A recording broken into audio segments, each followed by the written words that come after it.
like put it at like half volume and let me know how it sounds. Very faint.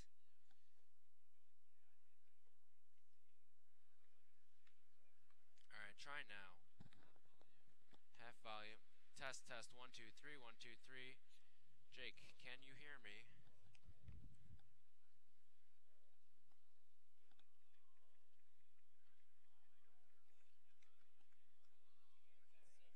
Still faint.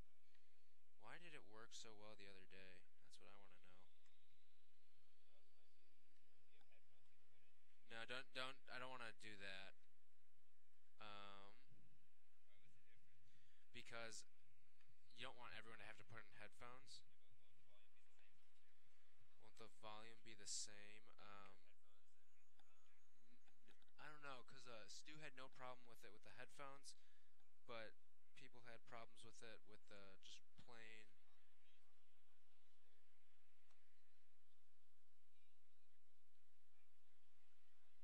Let me know if that's any better. Are you still on? Okay. Cause yeah, maybe yeah. See how the YouTube is, cause then maybe just refer everyone to YouTube.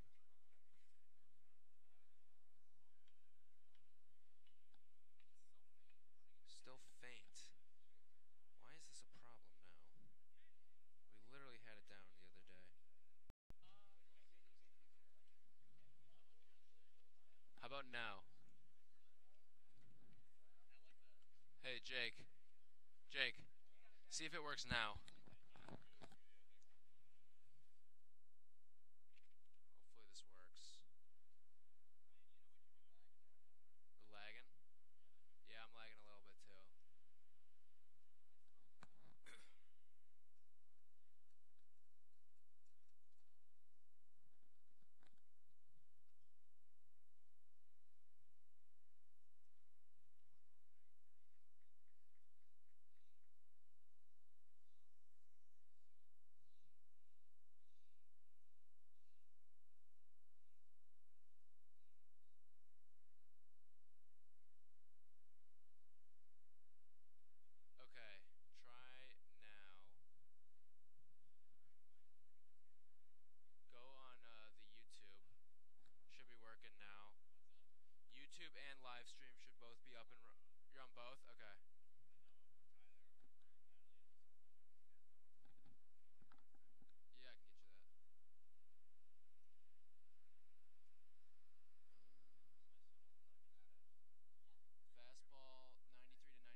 test.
Test. Oh, that just sounds so scratchy.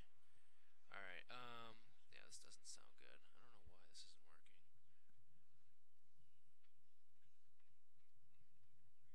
Main out.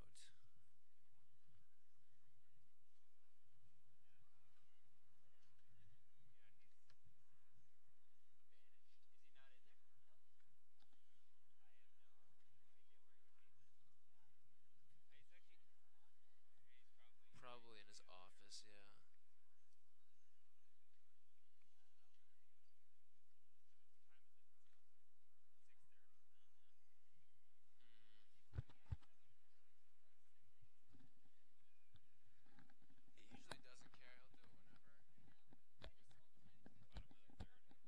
He'll do it whenever. Oh no.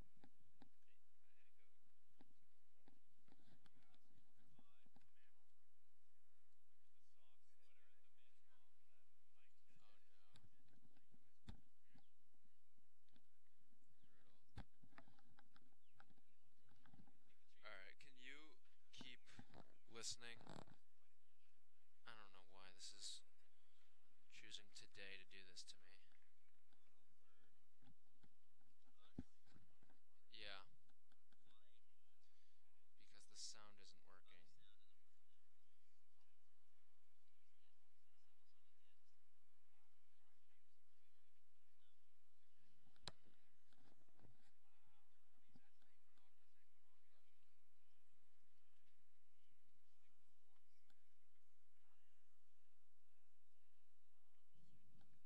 So you still can't hear anything? What else do I have to turn up? Test, test, test. 1, 2, 3, 1, 2, 3. Test, test, test.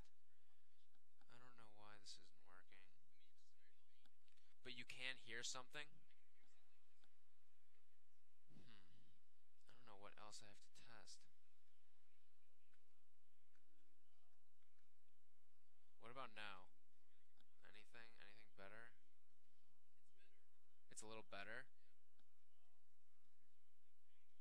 I don't even know what I did. Now you can't? Hear a little bit? This is so annoying. Whoa, that sounds really weird. What about now? I don't like this.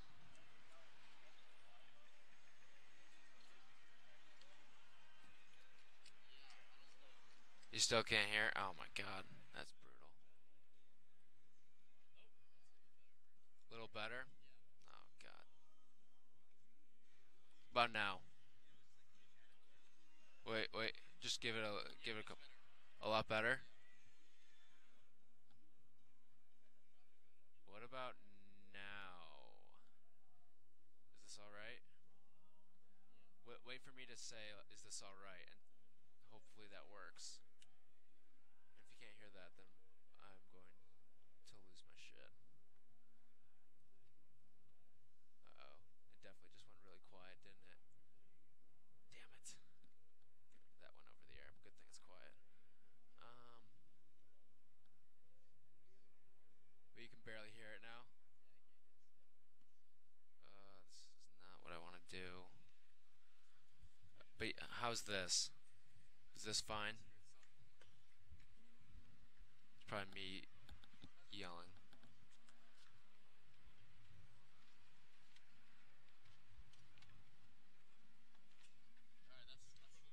That's fine. How far up are you on your volume?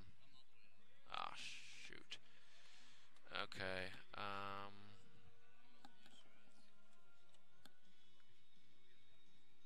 What about now?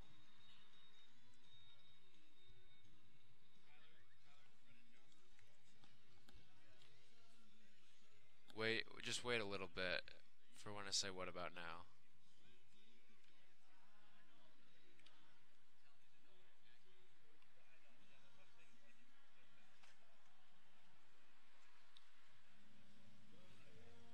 Or that. Try that. Hopefully that just blares.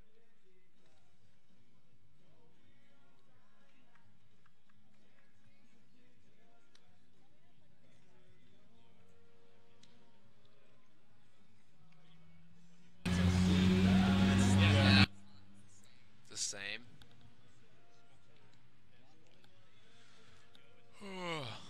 Alright, I guess we'll just have to run with that.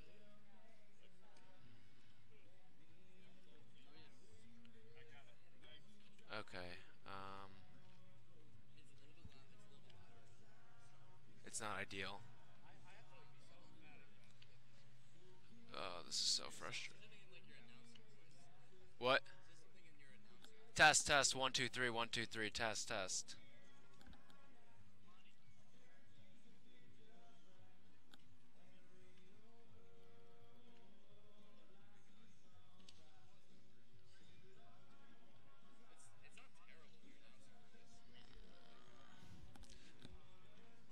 I just want to turn it. I just want to have it so it's clean into my computer for highlights.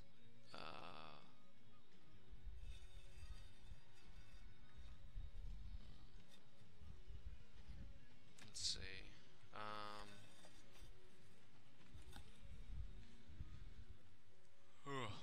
I'm running out of options.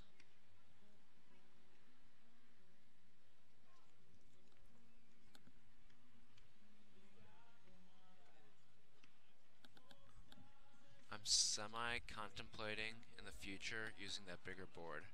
I just want to test it out for something. Yeah, no, not today, obviously.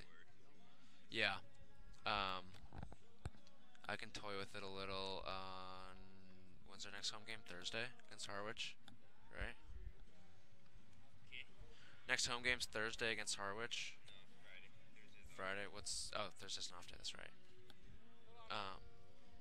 Okay. No, yeah, don't worry about it. I can... Yeah, I might do that then. Oh, man. I don't know what else there is to exhaust.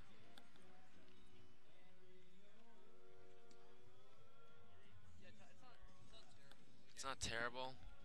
You can at least hear it though, right? Alright.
It's amazing how this team has turned it around, and you're starting to see some timely hitting.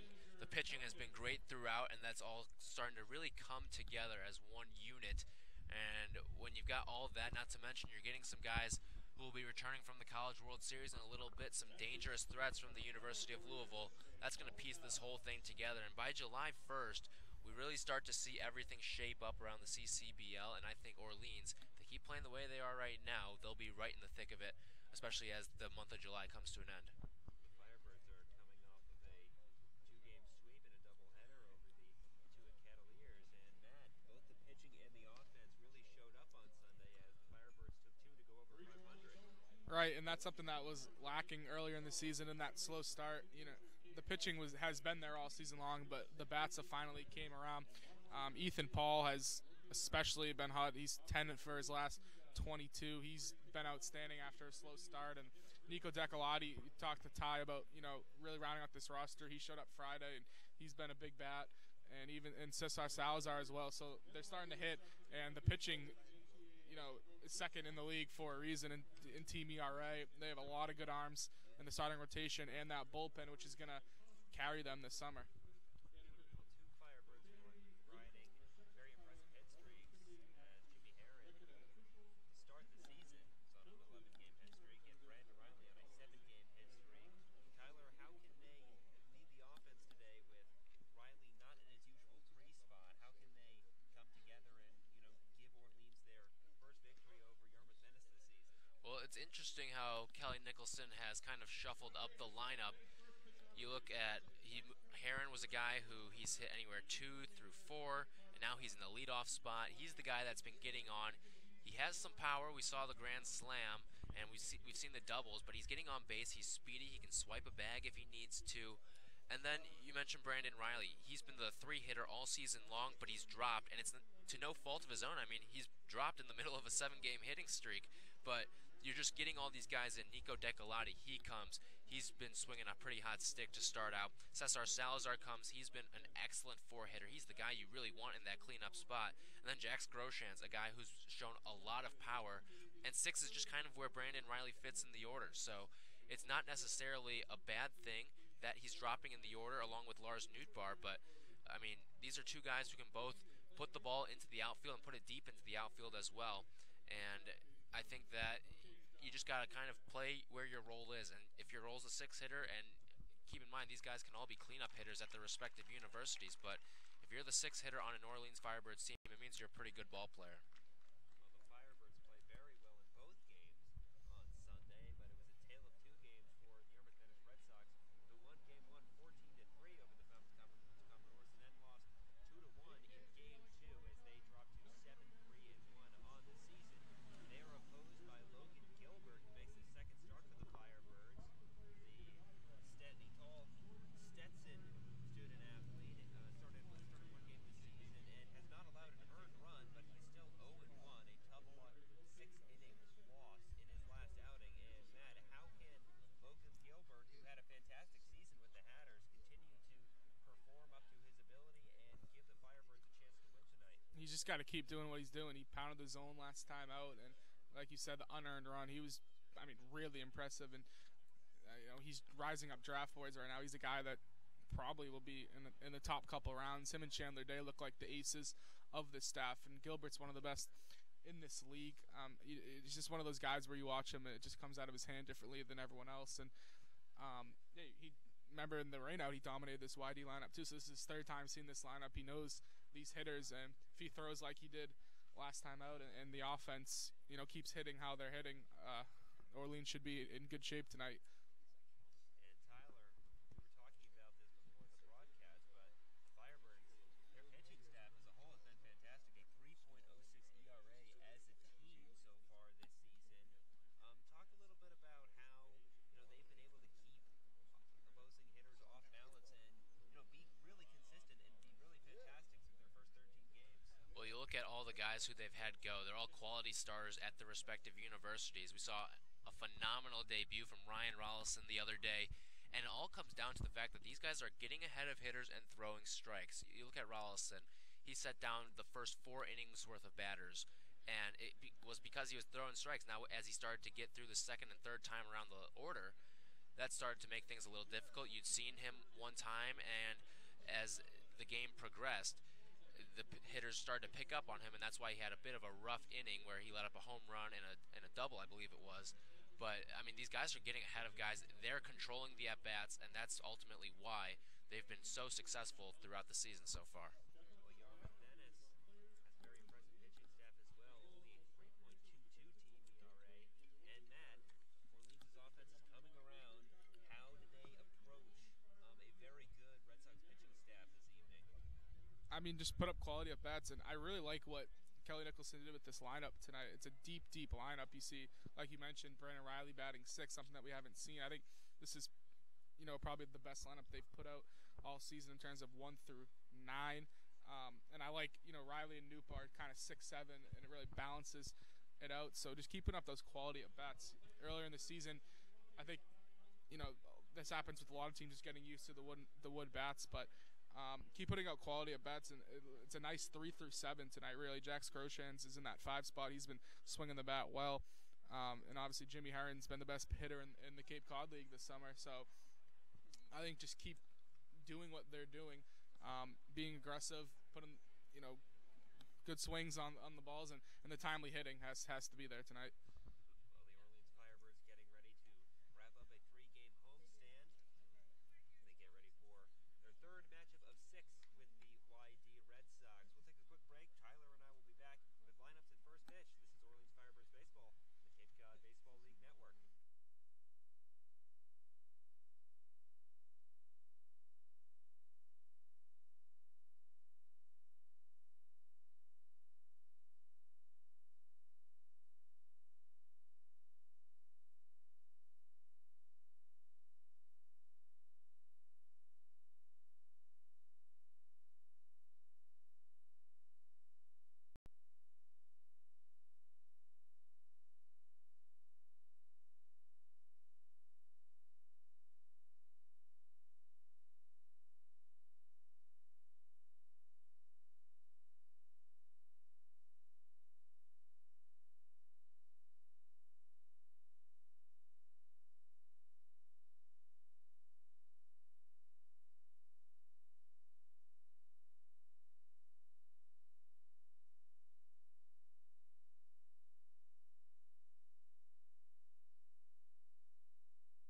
trait we've seen from a lot of Orleans pitchers. Just a lot of quick work. They like to get on the mound and get their pitch going.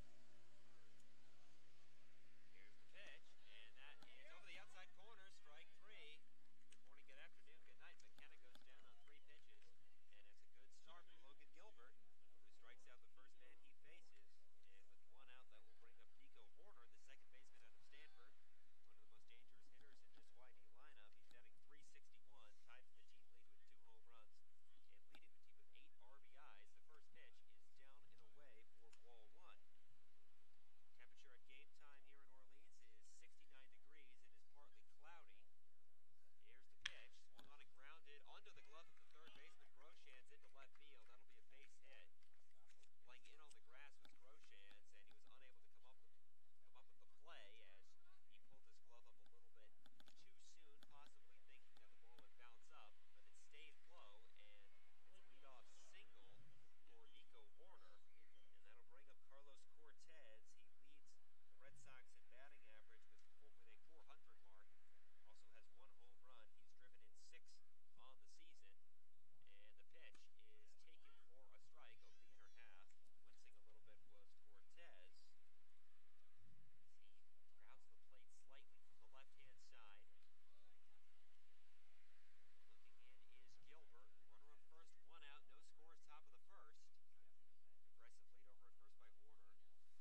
that pitch over the outer half. Here's the 0-1. Another breaking ball that drops in over the outside corner, 0-2. Doesn't particularly crowd the plates, so doesn't get the same reach as a guy like Heron, who likes to stand very in on the plate. 0-2 the count. Here's the pitch. Fastball, and that just missed. Maybe a little low and away. Count is 1-2. As Harris takes a look over at Heron, who's got a decent-sized lead, and Ethan Paul wants time. Firebirds bats have come alive recently, up to 253 as a team, as there's a check on Heron, who dives back safely. Not handled cleanly by Rivas as he blocked it right in front of the base. As the bats have come alive for the Firebirds, they have come alive as a team. Won 7 out of their last 9. Another check on Jimmy Heron as he's back standing this time. Count stays at 1-2 as Harris peers over at Heron again. Paul digs back in, and the lefty is ready. And another check, third in a row, over toward Jimmy Heron, and for the second straight time he's back standing up. We've yet to see a very good move from Harris. I think he has tipped off his best one, though. 1-2 the count. Harris delivers, swung on in a kind of a check swing ground ball that goes foul down the third base line. Count stays at 1-2 as Paul readjusts his batting gloves. I mentioned YD, second only to possibly Orleans, a very good pitching team, 3.22 ERA. Here's the pitch. Big breaking ball that misses high. Lacked any sort of snap. And the count is 2-2. Nico Decolati on deck. Followed by Cesar Salazar. If anyone else can get on, Groshans would hit. Here's another check on Heron. He's back standing up. In that previous pitch, it looked like he caught Heron leaning a little bit, but I think he stared him back in. That prevented Heron from stealing, perhaps a delayed steal call put on. 2-2, runner goes, swung on in line down the left field line, but that will slice foul. And Heron will retreat to first base as Ethan Paul stays alive. Well, the only really close pickoff play we saw was the first one where Heron dove back, but the last 3 he has been back standing. So Hogan Harris a little distracted on the mound as he takes another look over at Jimmy Heron. He goes again, breaking ball, swing and a miss, strike 3. The throw to second is way too late as Jimmy Heron slid in and had already stood up before the ball got there. But strike 3 to Ethan Paul, who swings through a breaking ball. And there's 1 out in the inning, but in a way, Paul gets the job done as Jimmy Heron moves up into scoring position. And that will bring up Nico Decolati. Made his season debut against the Wareham Gatemen on Friday. He's batting .267 with 0 home runs. He is driven in 2. Runner on second. Here's the pitch. Breaking ball in the dirt. Caught him. Slides over and blocks it, so no advance for Heron. Count is 1-0 on the right fielder from Loyola Marymount.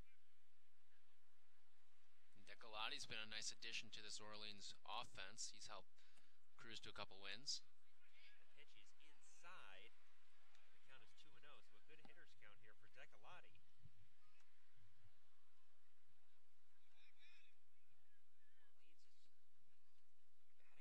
batting order impressive, especially in the top half. Here's the pitch. Swing and a miss. Count is 2-1, but just looking at some of the batting average, Heron at .432, Paul coming in at .313, Decolati just on the team. It's at .267. The guy on deck, Salazar,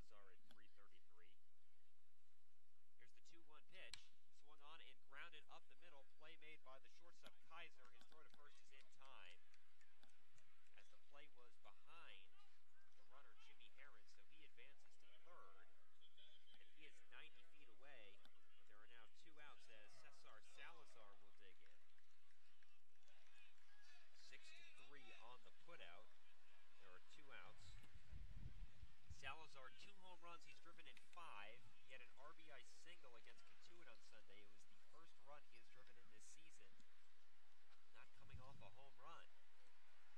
Here's the pitch, and he checks his swing as a breaking ball dips down and away. 1-0 the count on the designated hitter from Arizona. Dartmouth Menace with a couple players from Arizona as well. Here's the 1-0. Swung on and fouled back over the screen and out of play. Count evens up at 1-1. Salazar was 2 for 4 in the second game of the doubleheader. Jax Groshans on deck. Jimmy Herron on third. He reached on an error by Nico Horner, stole a base, and advanced to third on a ground out. Here's the pitch. Breaking ball that doesn't break as it stays high. Maybe a slight dip to it. But an easy pitch in the end for Salazar to lay off of. 2 balls and 1 strike. Harris ready again. Here's the pitch. Swung on and chopped down the first baseline. Going to be a tough play for the first baseman. And he will apply the tag to Salazar on the way by. Great play by Rivas, who had no play at the base as Horner was late to cover. But he snags it right on the inside of the infield grass and tags Salazar on his way by for the third out of the inning. So the Firebirds get a runner on with an error, but strand him at first. We've played a full inning here at Eldridge Park. No score between the Firebirds and the Red Sox on the Cape Cod Baseball League Network.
going back, Riley, that ball as Cottom, who does not have the best speed, tried to advance to second base, and the first pitch to Luke Miller is lined back into the screen for strike one.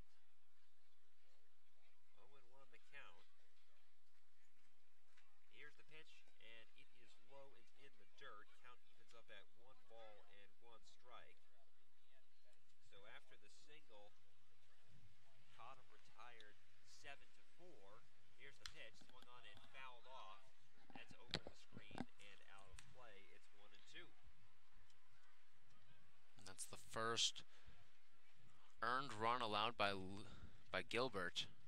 Here's the pitch, big breaking ball, swing and a miss. So in the end, it's a quick inning, but a couple hits by the Red Sox allow them to score the first run of the night. We played 1.5, 1-0 Red Sox. This is Orleans Firebirds baseball on the Cape Cod Baseball League Network.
Back at Eldridge Park as we move to the bottom half of the second inning. Jax Groshans, Brandon Riley, and Lars Newtbar are due up for the Firebirds as they face off with Hogan Harris, the left-hander out of Louisiana Lafayette, who stranded Jimmy Herron on third in the bottom of the first.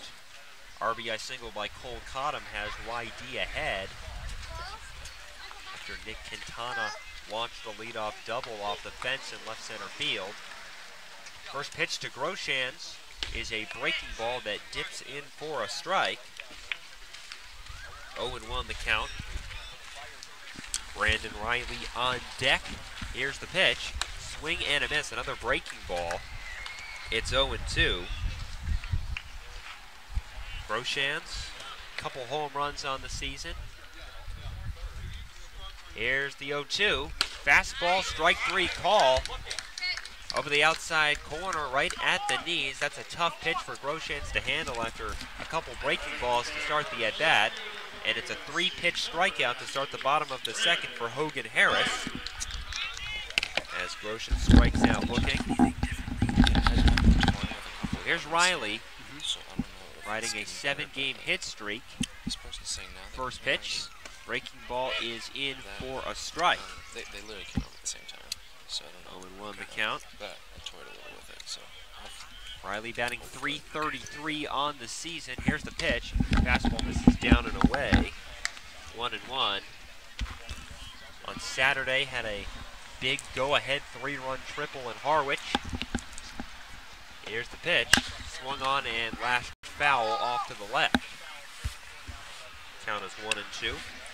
Still no home runs for Riley, but he has driven in 6. Half of those on that triple against the Mariners. Here's the 1-2. In the dirt, scooped up by Cottom. And the count evens up at 2 balls and 2 strikes. 1 out in the inning, 1-0 YD. They score the first run of the game in the second inning. Here's the pitch. Big breaking ball that misses high. Count is full at 3-2. Lars Newtbar is on deck, batting in the 7th hole in tonight's game. Harris ready, here's the pitch, and that is down and away, and Brandon Riley works a one-out walk. As once there were 2 strikes in the at-bat, Hogan Harris was never really close.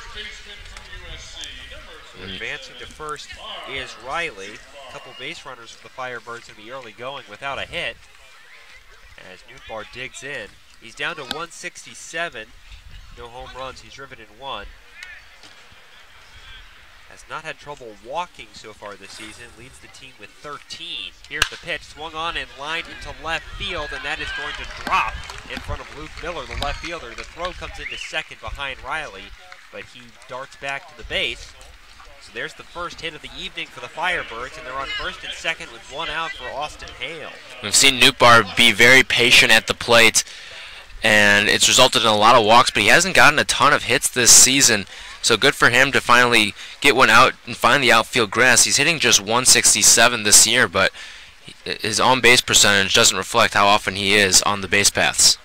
Newtbar now 7 for 37. Taking a couple looks at second is Harris. Now the pitch, and it is down and in for ball 1. Austin Hale batting at 200.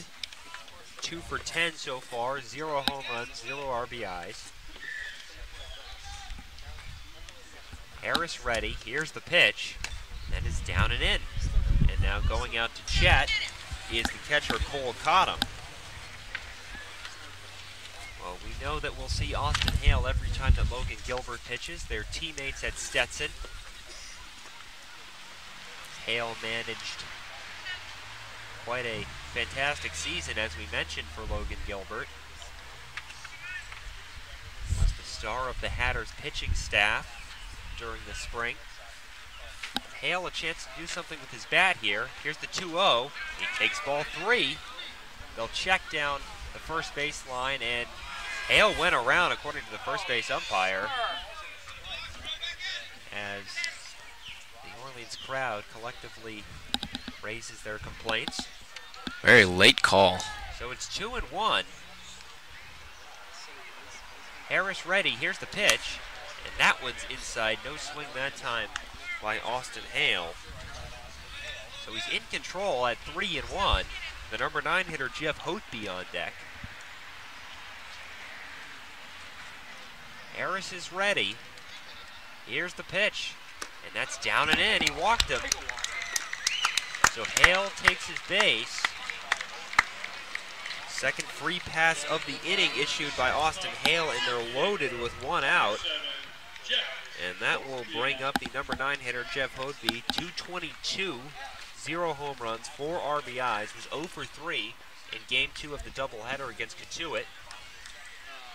Firebirds trail 1-0, but with a chance to change that right here. Here's the pitch from Harris. Breaking ball drops in for a strike. That has been money so far for Harris, that first pitch breaking ball. So he jumps ahead of Hotby here at 0-1. And this is where the Birds really need to take advantage. You've seen them do a lot better with runners in scoring position lately. Here's the 0-1 pitch. Hotby swings and misses at a breaking ball down and away, and he's quickly in the hole 0-2. So after Harris wasn't even close against Hale, he was lucky to get a strike. He's ahead 0-2 with a couple breaking balls. Here's the 0-2. Taken for strike 3 over the inside corner, right at the knees, and Hotby will take a seat. A 3-pitch strikeout, his second of that variety this inning, as it's a 3rd strikeout for Hogan Harris. But now we go back to the top of the order. Here's Jimmy Herron. Reached on an error by the second baseman, Nico Horner, back in the 1st inning, looking to extend his hit streak to 12 games. Came in batting .432. Here's the pitch. Breaking ball misses high, so there's another first pitch breaking ball from the YD starter, Hogan Harris. It's 1-0. As Herron looks to put Orleans ahead here. Harris peers in. Here's the pitch. And there's another breaking ball that stayed high. That one started above the head of Herron and came down to just above the letters. 2 balls and no strike. Good hitters count here for Jimmy Herron. Looking in is Harris, here's the pitch, and Herron takes ball 3 inside, so 3-0. You have to imagine that Herron will be taking all the way here. Another ball walks in the tying run with Ethan Paul on deck. 2 outs, 1-0 YD. Here's the pitch, and that's down and in, ball 4. As Hogan Harris walks in the first Orleans run, it'll be an RBI for Jimmy Herron, who picks up his team-leading 7th RBI of the season. And that will bring up Ethan Paul. He did strike out in his first at-bat, but is still 10 out of his last 23. Came into the night batting .313. Brandon Riley is the runner who comes across to score. Harris ready, here's the pitch. Breaking ball down and away. A lot of first pitch breaking balls, some of them finding their mark, some of them not. And there's 5 consecutive balls by Hogan Harris as we're going to get a meeting on the mound. And if there's any way to rattle a pitcher, it's walking in a run and then starting with a ball on the very next pitch. And this is where Ethan Paul could get a nice pitch in the inner half of the plate, potentially break this game open, get some more runs on the board for Orleans. You'd like to go out of this one with more than 1. We've seen a lot of 2-out production as well lately from Orleans. Absolutely. Again, much more effective at the plate. Once again, the situation for the Firebirds here, a win puts them in first place in the East Division, moving them up to 8-6. Again, YD will have a couple of chances to make up those points. They've played 2 fewer games than the Firebirds. Harris is ready again. Here's the 1-0. Swing and a miss at a high fastball right at the letters, and the count is 1-1. And Paul knew he was going to get a decent pitch to hit, and that was it right there. Maybe a little high. Here's the 1-1 pitch. That's taken down and in. The bases are loaded. There's 2 outs, bottom of the second. Red Sox 1, Firebirds 1. Jimmy Herron drew an RBI walk. On the YD side, it was an RBI single by Cole Cottom to score Nick Quintana. That coming in the top of the second. Here's the pitch. Breaking ball is in for a strike as it drops over the upper part of the strike zone. The count is 2-2 on Ethan Paul. Single gives Orleans the lead, possibly by 2 runs. Here's the pitch. Breaking ball, chopped to second. Horner over, he's got it, and throws on to first a little high, but an easy play for Rivas nonetheless, and that ends the inning. So the Firebirds leave them loaded. They've left runners on third in the first 2 innings, but they do score the tying run. An RBI walk by Jimmy Herron scores Brandon Riley from third base, and after 2, it's 1-1 here at Eldridge Park. This is Orleans Firebirds baseball on the Cape Cod Baseball League Network.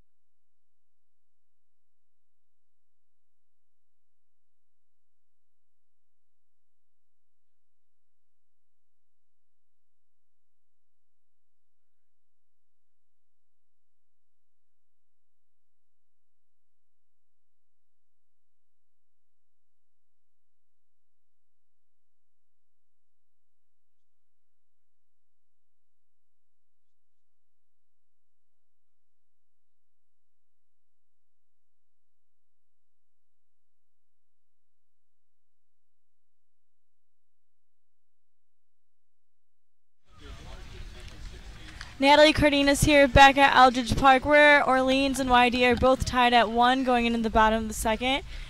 Looking around the other scores around the league, Falmouth is leading Brewster 4-1 going to the top of the 7th. Harwich and Cotuit tied at 0 at the top of the 4th. Wareham and Hyannis tied at 1 at the bottom of the 4th. And Chatham and Bourne both tied at 0 in the bottom of the 3rd. Back to you guys. Back at Eldridge Park as we get ready for the top of the 3rd inning. Connor Kaiser, Carter Ferris, and in the top of the order with Alex McKenna due up for Whitey Red Sox, who led very briefly. It was 1-0 on a RBI single by Colacottom, but Orleans tie it in the bottom of the second. First pitch of the third misses inside, and the count is 1-0. Logan Gilbert returning to the mound for the Firebirds. He kicks and fires, swing and a miss at a ball down in the zone. It's 1-1 on Kaiser. The shortstop from Vanderbilt comes in batting .333, 0 home runs. He's driven in 6. Did not play in the second game of the Red Sox doubleheader with the Falmouth Commodores on Sunday. Here's the pitch, and that catches the inside corner. The count is 1-2. YD will have to play 2 on Thursday as they make up a doubleheader with the Bourne Braves from 2 weekends ago. Swing and a ground ball hit softly to third. Grosjean's up with it. The throw to first is not in time and dropped anyway by the first baseman, Lars Nootbaar. It was a low throw by Grosjean's, who rushed it just a little bit, and getting on is Connor Kaiser. So we'll see what that's ruled. It should probably be an error, despite the fact that it was indeed ruled an error, Noah, as that's a ball that Nootbaar probably should come up with. And the first pitch to Ferris hits him just above the elbow on the right arm. He will go down to first, and there's quickly 2 on here against Gilbert with nobody out in the third. Kind of interesting where that pitch hit Ferris. It was on his back elbow, almost weaved through the front part and clips him right on the back. That's one of those areas where you're not protected. Usually if you do wear an elbow guard, it's on the outer elbow. So 2 on, nobody out. Top of the third. Alex McKenna, the leadoff hitter, will dig in from the right-hand side. McKenna struck out on 3 pitches to start the night. Came in batting .296. A chance to put YD ahead again here. He shows bunt, and he pops it up, but that will be out of the reach of the catcher, Hale, as that would reach the screen just wide of the Yarmouth Dennis on-deck circle down the third base side. So 0-1 as McKenna shows his hand. The dangerous Nico Horner on deck. YD with a good opportunity here to jump back in front. An error to lead off the inning, and then a hit batsman. Here's the 0-1 showing bunt again as McKenna. He pulls back, and missing outside is Gilbert. The count is 1-1. Kaiser is on second. Ferris is on first. There's nobody out in the inning. Top of the third. Logan Gilbert conceded his first earned run of the season back in the second. Right-hander is ready, showing bunt again, McKenna. He pops it up again, and again that will be out of the reach of the catcher, Austin Hale, as Jax Grosjeans came in to give that a look as well. But 1-2 the count, so Gilbert may be able to work around this sacrifice bunt attempt. With 2 on, it would be a big out, especially if the runners can't advance. Gilbert ready. So is McKenna. He will not bunt. He swings and fouls it back to the screen.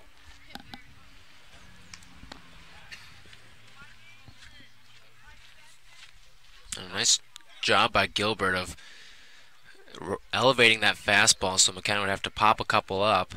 Now he's got a chance to work his way slowly out of trouble. Here's the 1-2 to McKenna. Swung on and fouled back over the screen and out of play. Still 1-2 on McKenna. Gilbert, one of the faster workers that we've seen on the K-League. Ryan Rollison the other day, another Orleans pitcher, also likes to work very quickly. Here's the 1-2 pitch again. Taken inside, 2-2. Just missed the inside corner, did Gilbert. Runners on first and second, nobody out. Third inning, tie game at 1. the set. Here's the pitch. Swung on and grounded right side. That'll get the job done. Ethan Paul has only one play. He goes to first, and there's one out. So unable to lay down the sacrifice bunt was McKenna, but he ends up grounding out to the second baseman, Paul, who had to cover some ground into the hole between first and second base. He made the play, but the runners advance. There's one out there on second and third, and now Nico Horner digs in. That's just as good as a sacrifice bunt from YD's perspective.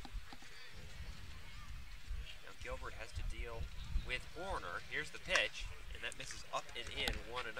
Something to watch for right here. You look at both the corner infielders are in. YD has run that suicide squeeze play and the safety squeeze play against Orleans, so that's certainly in the back of their minds right now. Here's the 1-0 pitch. That's up and away.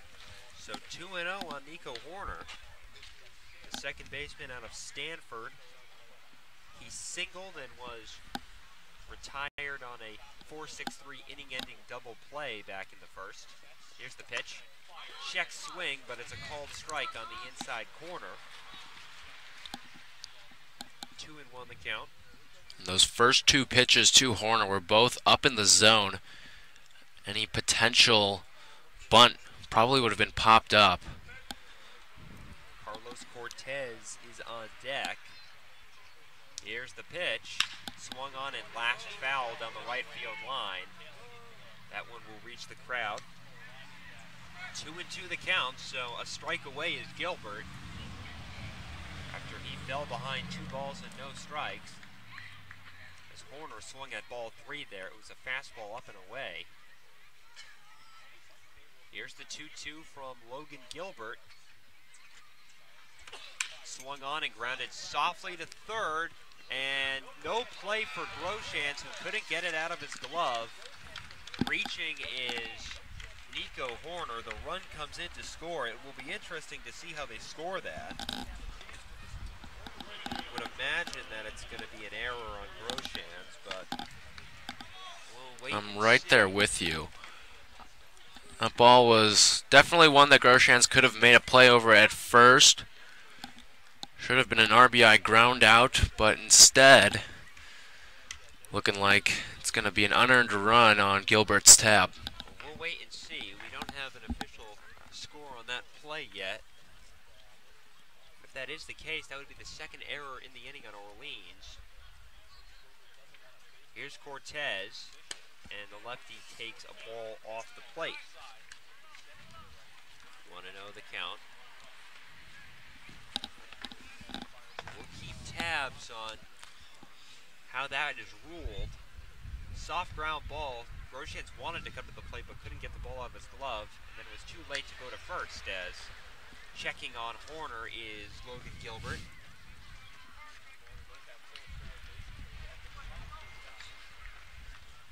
The count.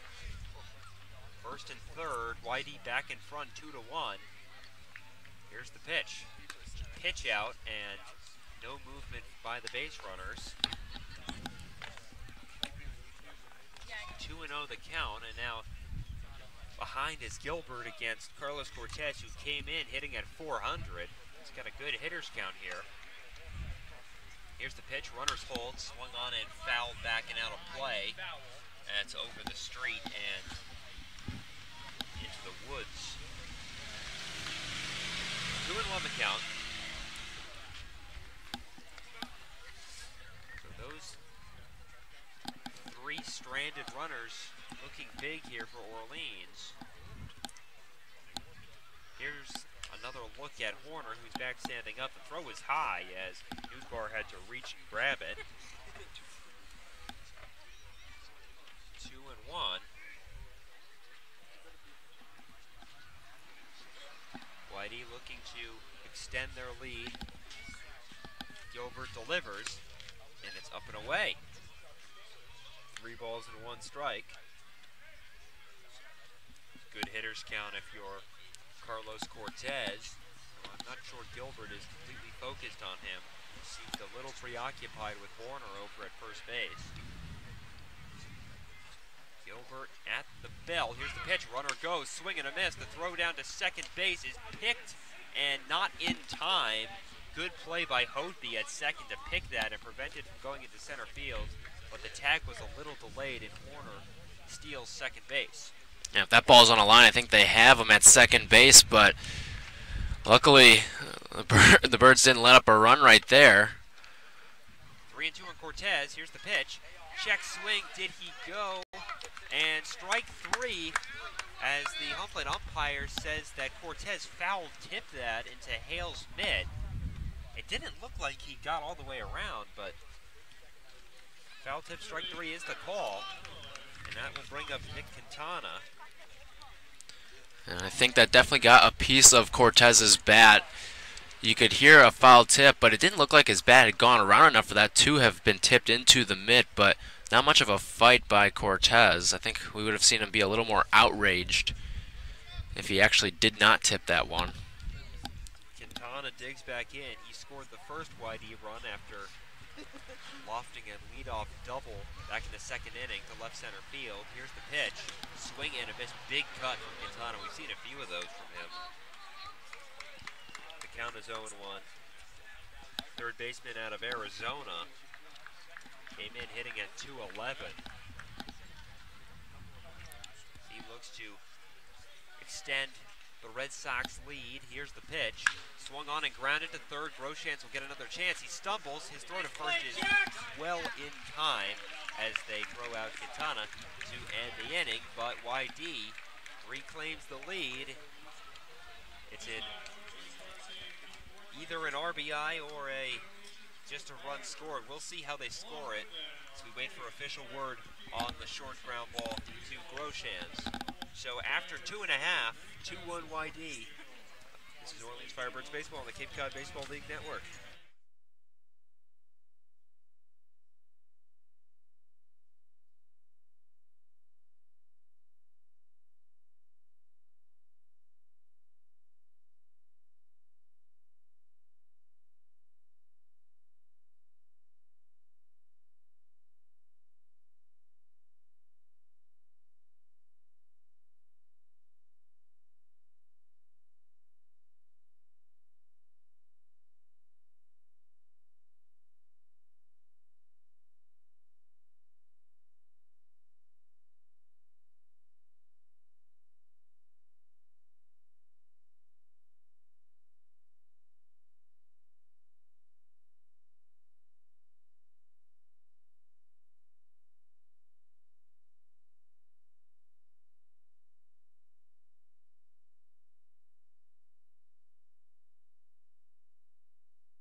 Return to Eldridge Park for the bottom of the third inning. The Firebirds in the same situation they were in an inning ago, down one. Nico Decolati will lead off, the right fielder from Loyola Marymount. He grounded out to short back in the first, and he swings and rips one into left field, and that is over the head of the left fielder, Miller. Heading into second base is Decolati, and now he puts on the brakes about a third of the way down the baseline between first and second base. So it's a leadoff single off the wall in left field by Nico Decolati, who gave that a rip.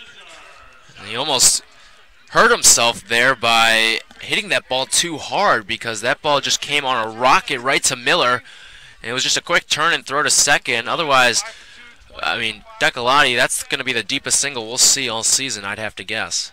Here's the first pitch to Cesar Salazar, and it's a ball away. Salazar grounded out to first. He was tagged out on a really nice play by Rivas back in the first inning. That prevented Jimmy Herron from scoring. He's ahead 1-0 here. Decolati on first. The lefty deals. Swung on and lifted into right field. That sends Cortez back, but he's got it sized up for the first out of the inning. Well, every time we see a fly ball to right field off the bat of Salazar, we hold our breath a little bit. Both his home runs have come Big AB right here, Jax. Beyond the right field fence. The first this past Thursday against Chatham, and then another one on Saturday against Harwich. But he flies out to right there for the first out of the inning, and that brings in Jax Groshans, who's got a couple home runs of his own. The last coming on Friday night against Wareham. Here's the pitch, and a pitch out, not very well executed by Hogan Harris as he misses low. Having to crouch down to grab that was the catcher caught him. And the count is 1-0.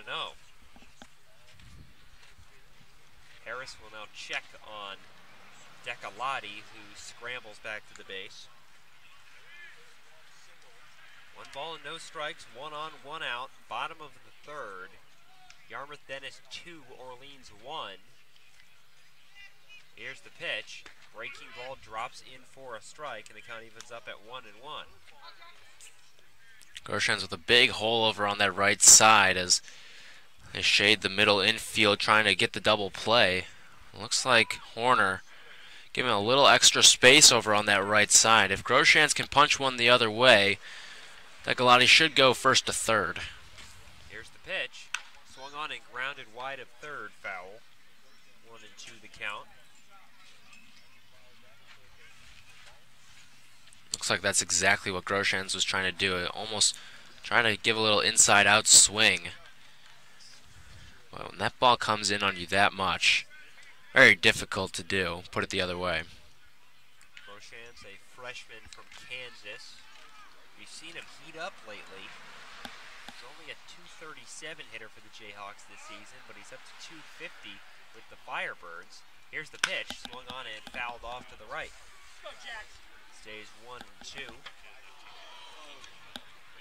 Native of Magnolia, Texas. Has already doubled his spring home run total with the Firebirds. Had 1 with Kansas. Has 2 with Orleans. Looks like he has the power for more. Here's the pitch. Swing and a miss. He swung right through a high fastball. As Groshans cannot catch up to that one, and there are 2 out. That will bring up Brandon Riley. He scored the only Orleans run of the night back in the second inning when Jimmy Herron walked him in. Riley walked himself. It's one of 3 walks issued by Harris, all of them coming in the second inning. Here's the pitch, and a big breaking ball swung on and missed by Riley. And the count is 0-1 on the Orleans left fielder. Plays his college ball at North Carolina. And here's a check on Decalotti, and moving to his left to make the play was the first baseman Rivas. It stays 0-1. Peering in is Harris, looking to protect a 1-1 lead again, and now another check. And not even a tag that time by Rivas, as back to the base standing is Decalotti. 0-1 the count here in the bottom of the third. There are 2 outs. Here's the pitch. Taken for a strike over the outside corner, an off-speed pitch. Well, looked a little outside from our vantage point, almost creeping into that righty batter's box. We heard some fans voice their displeasure. Runner goes. Here's the pitch. It's taken for a ball, and a very high throw goes into center field. Heading to third is Decalotti. There will be no throw, and he is in standing. So Cottom kind of pulled the string on that one and chucked it over the head of Kaiser, who is covering the base. He threw it into center field. That gets by both Kaiser and Horner. Count is 1-2. That ball just sailed out of the hand of Cottom. Here's the pitch. Taken for strike 3 over the outside corner, so it doesn't matter in the end. Striking out looking is Riley, and that ends the inning. So Harris does what he couldn't do in the second inning. He protects the YD lead. We've played a third of this Cape League game between the Firebirds and the Red Sox. YD leads 2-1 on the Cape Cod Baseball League Network.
Eldridge Park as we move to the top of the 4th inning. Logan Gilbert back on for his 4th inning of work.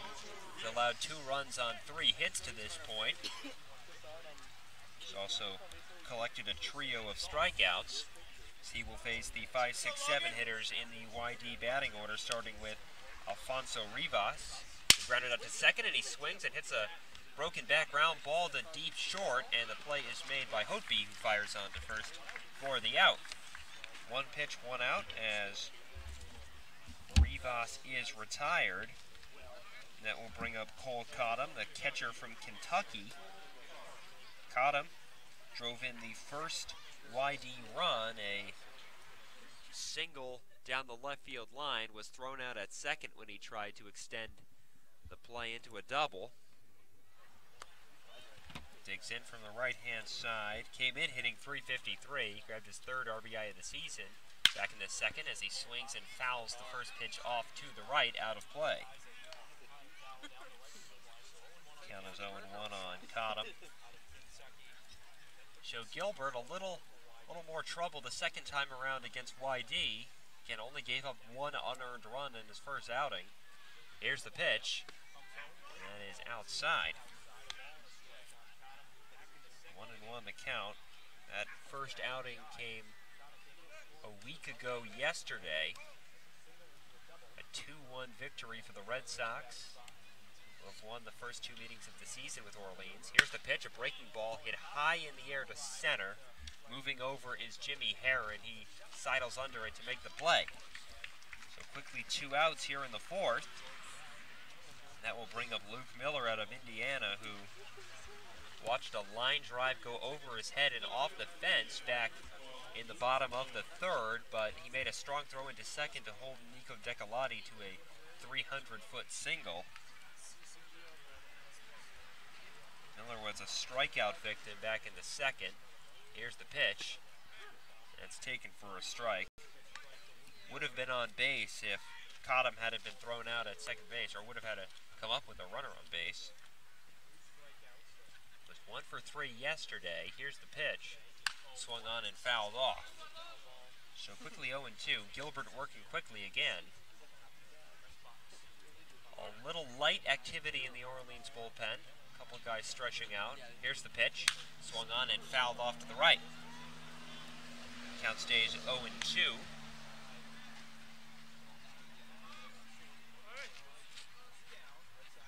From Logan Gilbert.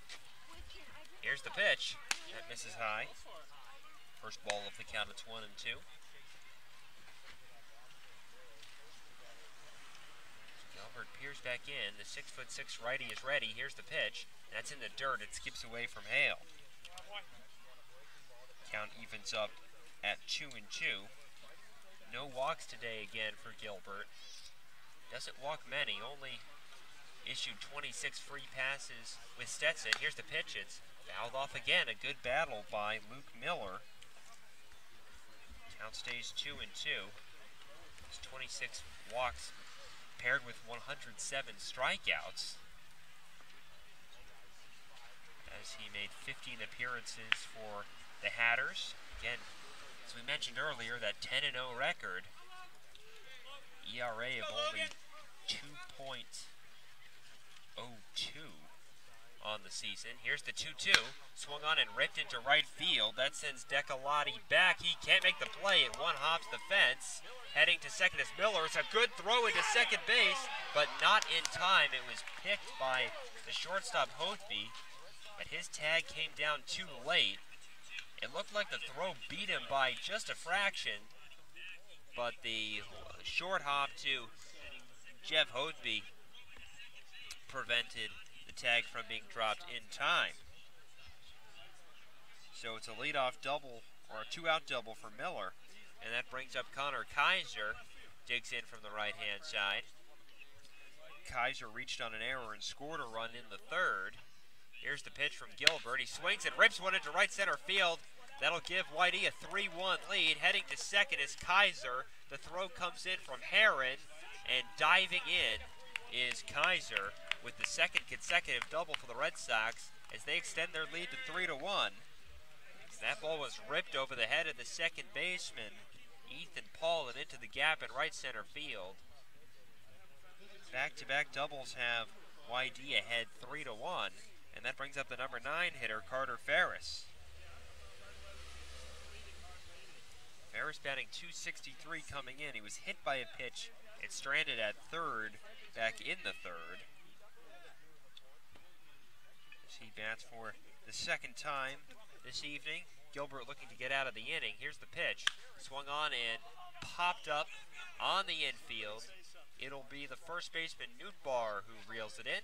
And the inning is over, but for the third consecutive inning, the Red Sox push one across the plate. We're through 3.5. Red Sox 3, Firebirds 1. This is Orleans Firebirds Baseball on the Cape Cod Baseball League Network.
Back at Eldridge Park, we move to the bottom of the fourth inning. It is the bottom third of the Orleans lineup. Lars Newtbar, Austin Hale, and Jeff Hoadby will get their second looks at Hogan Harris, who now has a 2-run cushion after YD push across their third run of the evening on an RBI double by Kaiser in the top of the fourth. First pitch to Newtbar is blocked as it misses low, ball 1. Newtbar singled and was stranded at third back in the second inning. One of 3 Orleans runners to be stranded on base in the inning. Here's the pitch. Breaking ball dips in but a little high. And it's 2-0. Newtbar, the first baseman out of USC. We saw him a lot in the leadoff spot to start the season. Batting 7th tonight. Here's the pitch. And that catches the outside corner. 2-1 the count. Austin Hale on deck. Newtbar batting from the left-hand side. Here's the pitch. Swung on and lashed foul off to the left. That had home run distance, but well foul off that left field foul pole. Count evens up at 2-2. Ready is Harris. Here's the pitch. Breaking ball just missed off the outside corner. That was very close off the outside corner, but no swing. Here's the payoff pitch. And that misses high, so it's a 14th walk of the season for Lars Newtbar. And he's on for the second time tonight, and that will bring up Austin Hale. Hale, the catcher from Stetson, walked and was stranded at second back in the second inning. Once again catching his college teammate, Logan Gilbert. Junior from Winter Park, Florida, as he takes the ball up and away. Hale playing summer ball for the 3rd straight season. First in the Cape League, however, as Harris delivers inside. 2-0. Played in the Valley League in 2015 for the Waynesboro Generals and for the Bethesda Big Train in the Cal Ripken Collegiate League in 2016. He's a pretty good hitter for the Hatters this season. Hit .266. Showed some power with 5 home runs. Here's the pitch from Harris, and that misses high. So it's 3-0 on the number 8 hitter, Austin Hale. And in danger of walking the first 2 hitters this inning is Hogan Harris, and now Cole Cottom is going to go out and chat. Well, the Firebirds, after this, are in Cotuit. It's tomorrow afternoon, 5 p.m. Eastern. And then Thursday, an off day for Orleans, not for YD, as we mentioned earlier. The Red Sox will play a postponed doubleheader against the Bourne Braves. Here's the 3-0, and that's in for a strike. 3-1 the count. Orleans are back at Eldridge Park on Friday when they host the Harwich Mariners. Here's the 3-1, and that's over the inside corner. Count is full. So battling back here is Hogan Harris. It seems like Cole Cottom's pep talk on the mound helped. Here's the payoff pitch. Swing and a miss at a ball down and in. Might have caught the strike zone anyway, but swinging through it is Austin Hale, and he becomes the first out of the bottom of the 4th inning. So that'll bring up Jeff Hoadby, the shortstop from San Diego. He struck out looking on 3 pitches back in the 2nd, so he's 0 for 1. That's with a runner on first. Harris will take a look at Nootbaar, and his throw chases the first baseman from USC back to the base. So Hoadby will dig back in, still waiting for his first pitch. Top of the order, and Jimmy Herron on deck. Here's the pitch, showing bunt and pulling back just in time, according to the home plate umpire at least. Now they checked it at second, and Hoadby did not go around. 1-0 the count. 50-50, last call over here. Harris ready. Here's the pitch. There's a breaking ball that misses high. So Hoadby ahead 2-0. Nootbaar walked. He's on first. Hale struck out. So there's 1 out in the inning. YD leads 3-1. Here's the pitch, and that catches the outside corner. We play here in the bottom of the 4th inning. Game moving along pretty quickly. Did have a lengthy top of the 3rd.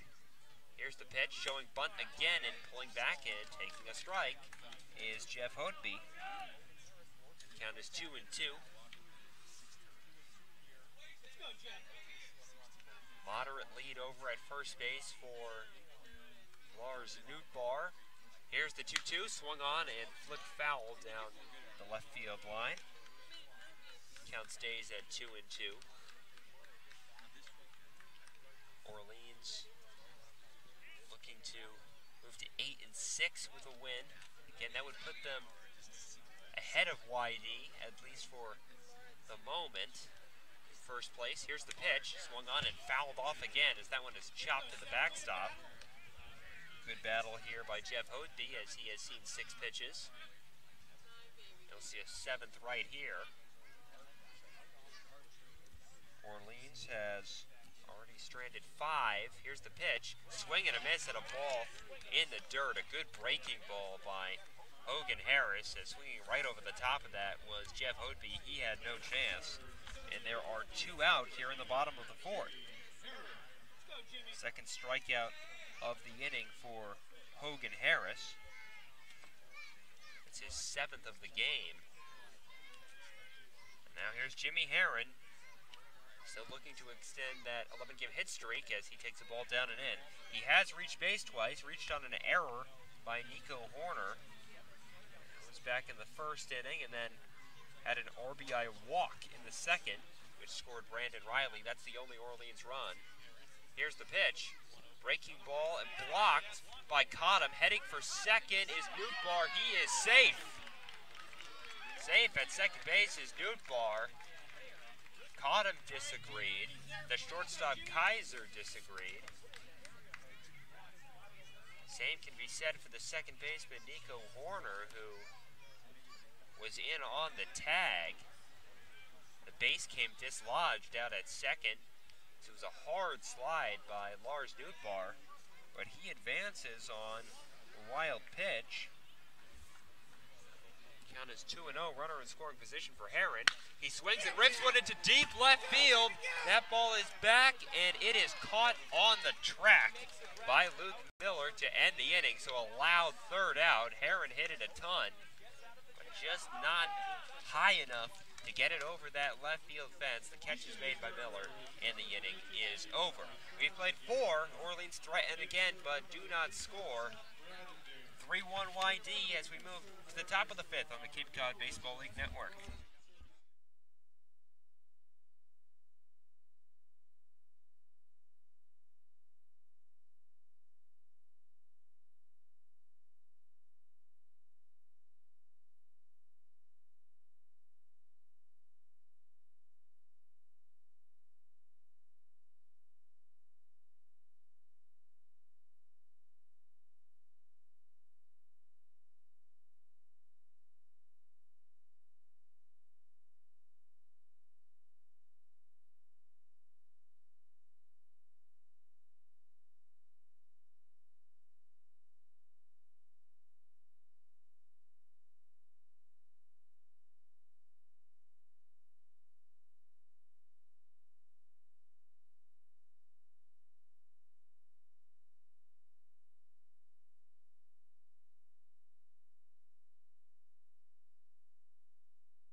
Back at Eldridge Park as we move to the top of the 5th inning, joined by Matt Doherty, journalist for the Firebirds. And Matt, more problems with leaving runners on base for the Firebirds. They left them loaded back in the 2nd inning. They've left 6 through the first 4 innings.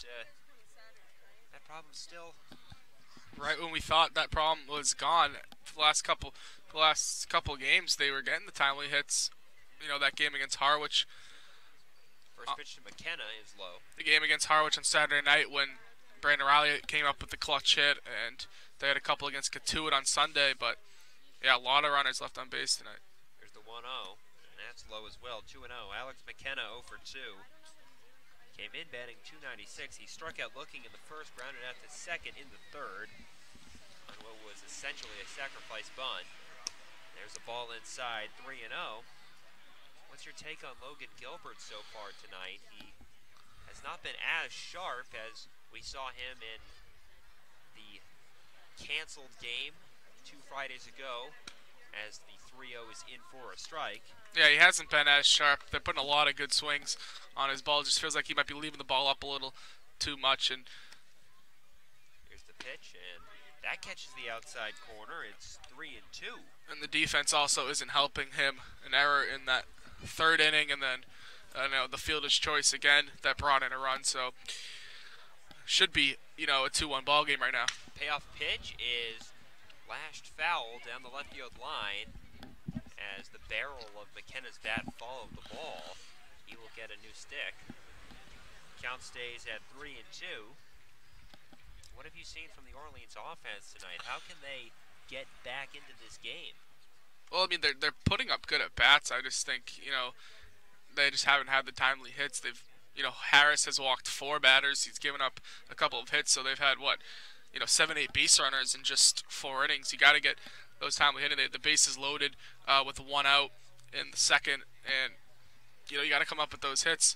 We saw Heron on that last inning put a great swing on it, and that ball nearly got out of here. It could be, a 3-3 ball game. Here's the 3-2 again. It's swung on and chopped foul back to the backstop. The good thing is, Noah, Harris's night's probably over. He's thrown about 80 pitches, so get to that bullpen and, wear out that bullpen and keep getting that pitch count out for the YD staff. 3-2 again, swung on and chopped foul again.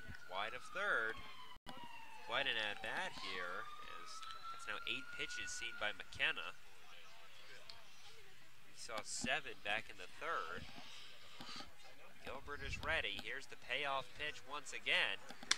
And taken for ball 4. They checked down to first to see if McKenna went around, but he did not. So a leadoff walk, a rare walk for Logan Gilbert. Again, he only walked 26 with Stetson, and now we'll get a conference on the mound. So we'll see what Orleans decides to do pitching-wise. Any insight, Matt, on what the Firebirds might try to do? Looks like JT Hinson is warming up in the bullpen. But yeah, Gilbert, I mean, I don't think he's walked a batter all season long, so you can tell he's getting tired out there. His pitch count's getting up. I think it's around 70 now, so this might be the last batter he faces. We're also in the heart of the order. That was the leadoff hitter right there, so we're facing 2, 3, 4. So Gilbert's night might be over very shortly.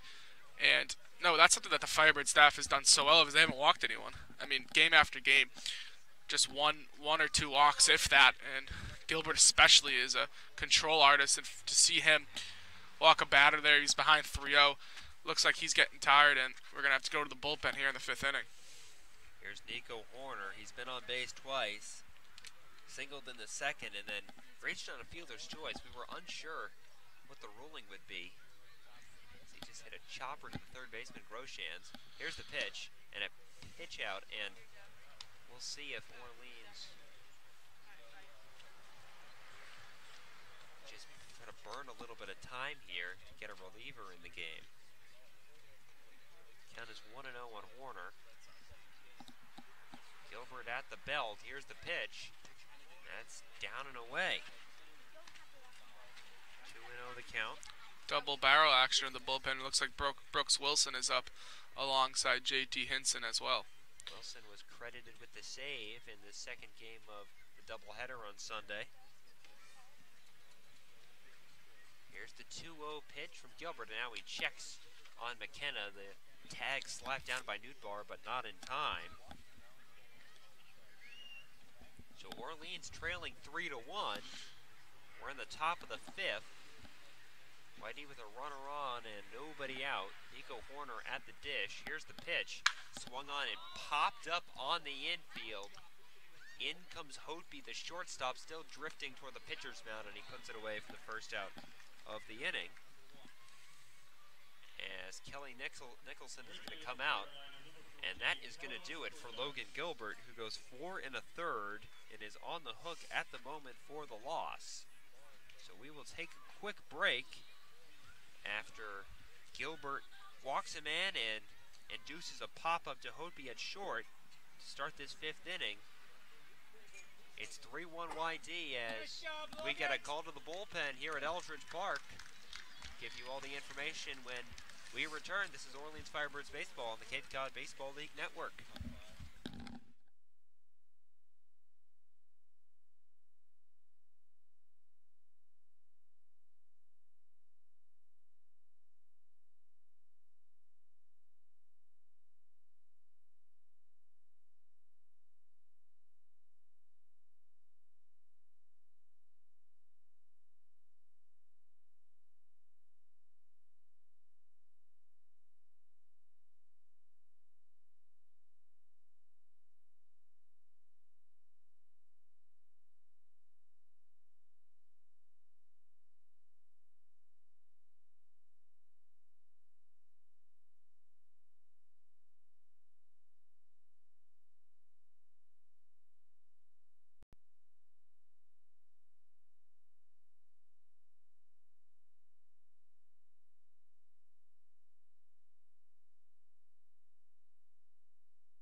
Back at Eldridge Park here in Orleans, Massachusetts.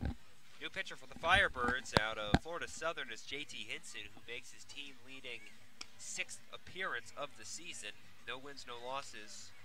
With a 1.50 ERA. Throw in a save for good measure. He's allowed 1 run in 6 innings pitched as he replaces Logan Gilbert, who goes 4 1/3, gives up 5 hits, walked 1, struck out 3. To this point, he's given up 3 runs, but is responsible for Alex McKenna on first. as Carlos Cortez, the dangerous left-handed hitting right fielder, digs in out of South Carolina. Henson delivers, runner goes. Here's the throw to second base, and the tag is applied by Hodeby. The throw was a little wide of the bag, but a nice play by Hodeby as he slaps down the tag for the out. It was a good ball to throw on, up and away. So the count is 1-0, but retired at second is McKenna. And Hopi has just shined this year defensively. He stood out a lot.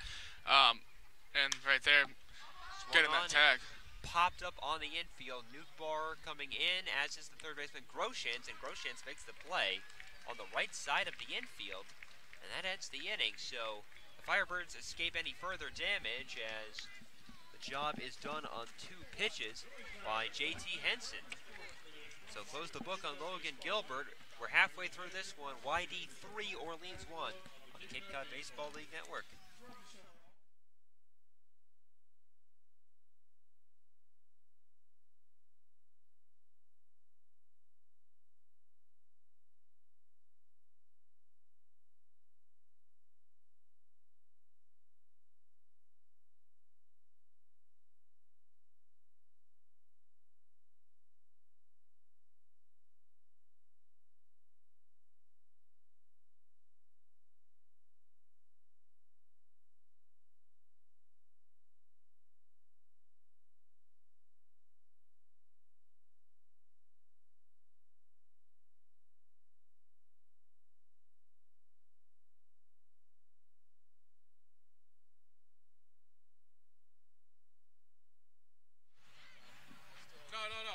I just wanted to get something. I don't have cash. Natalie Cardenas here at Aldridge Park as Orleans are falling to YD 3-1 going into the bottom of the 5th inning. Just checking the scores around the league. We have Harwich falling to Katuitt 1-0 in the bottom of the 5th. Wareham leading Hyannis 4-1 in the bottom of the 6th. And Chatham leading Bourne 3-0 in the bottom of the 5th. Thanks, Natalie. We'll keep you around here for this bottom of the 5th inning as Orleans trails 3-1 to the Red Sox. Ethan Paul followed by Nico Decolai, Cesar Salazar, 2, 3, 4 in the order. As Paul digs in from the lefty box against the lefty Hogan Harris. He shows bunt as the pitch bounces in the dirt. Pulling back was Paul. 1-0 the count. Now, Natalie, you talked to head coach Kelly Nicholson before the game. Of course, Skip on the heels of his 300th win of his CCBL career as Harris winds and delivers. Fouled straight back. 1-1 the count on Paul. What did he have to say about that big win for him? Yeah, you know, Coach K, he's really just a humble guy. I brought it up to him, and he was like, you know, it just means I've been here a long time. Says he gives all the credit to the coaches around the country for sending him the right players and the assistant coaches here with him in Orleans. So it's really just another one in the books for him, but he does notice it's a big accomplishment. Swing and a miss from Paul. Count moves to 1-2. Paul 0 for 2 today, struck out and grounded out. Came in today pretty hot as a swing and a miss for strike 3.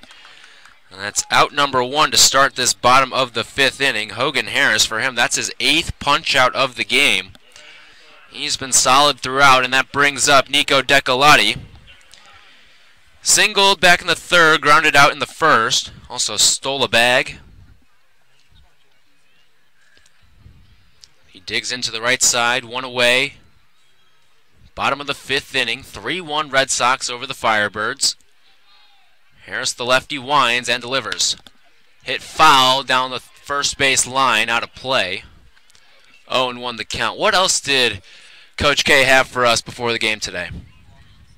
Well, you know, I was just about to bring this up with Nico here at the plate. A few of these players that just got here, he said he's really just waiting on the last few to arrive. We have Riley Thompson and Devin Mann from Louisville that should be here by the end of the week, and Bryce Tucker coming back. And so once we get this full roster, he's ready to run with the team. There's the pitch to Decolati. Another breaking ball, misses inside. Count shifts to 2-1. Decolati, the righty from Loyola Marymount. 2-1. Broken bat as that one skied on the infield. Coming in is the shortstop Kaiser, and he gloves it for out number 2. You know, I did bring up to him how the winner of tonight's game does take first place in the Eastern Division. I asked him how much he values that, and not surprisingly, actually, he said not very at all. He didn't really value it. It's all about how you finish, he kept saying, and it's something I know he preaches to the team, and it's really all about the end, not so much the beginning. The first pitch to Salazar. Check swing. Check down to third, and yes, he did. That's strike 1. 0-1 the count on Salazar. Cesar 0 for 2 today. You bring up the standings. For me, it's never too early to standings watch. It is the 0-1. A swing and a miss from Salazar. 0-2. When do you personally start to think things begin to matter? You know, I think especially with the Cape League, it's a little difficult just because you have the contract players, the temp players, everyone's kind of shifting around. So, I mean, Coach K is totally right. You really don't get a set team till maybe even mid-July. Everything can change just with a few players. We've seen it here with Ethan Paul and the rest of the Vandy boys coming, a few players that came in late. We were off to a slow start, and right when they got here, things started to turn around for us. So you can never hurt looking early, but you can never just assume things too soon. Well, Salazar goes down looking, and that'll end the bottom of the 5th. Orleans goes down without a base runner. We'll go to the 6th. 3-1 Red Sox lead. You're listening to Firebirds Baseball on the Cape Cod Baseball League Network.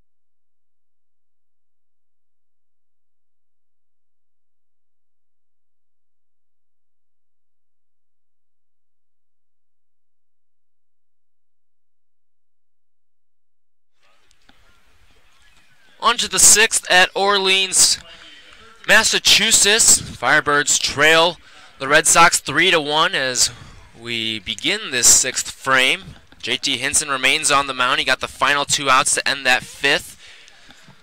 Quality start from Logan Gilbert. He went 4 1/3, 5 hits, allowed all 3 runs. Just 2 were earned. Also walked a guy, struck out 3. He'll face 4-5-6. Starts with Nick Quintana, the righty, as Hinson fires, and the first pitch fouled back into the screen. 0-1 the count. Quintana doubled and scored the opening run for YD. Also grounded out back in the 3rd. Hinson looks in. The righty comes to his set. Kicks and pitch. Fouled away, first base side out of play.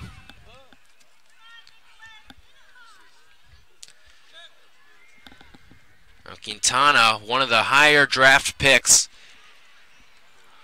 in the Cape League. He was an 11th round selection by the Red Sox, so playing for the Red Sox, however, a different type. As the pitch. Breaking ball misses just outside. Count moves to 1-2. Usually in that 11th round is when you start to see guys will pick to go pro as opposed to staying at school, but not the case for Quintana. There's a swing and a miss for strike 3. Hinson, not overpowering stuff, but he gets the job done. And that's out number 1 in this 6th inning. That's the first strikeout of the game for Hinson. Again, just sits mid-80s with that fastball. Breaking stuff will be mid to upper 70s. We see a curveball, a changeup.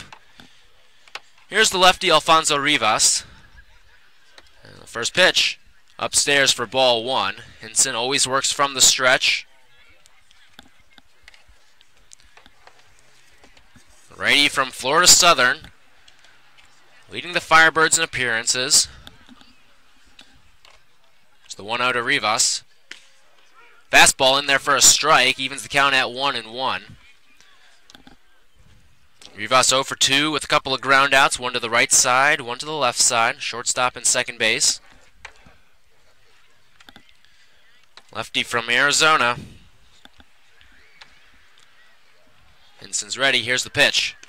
Breaking ball, got him swinging, and that's strike two, 1-2. One away, 3-1 YD over Orleans, top of the 6th inning. Hinson, the righty, opposed by the lefty Rivas.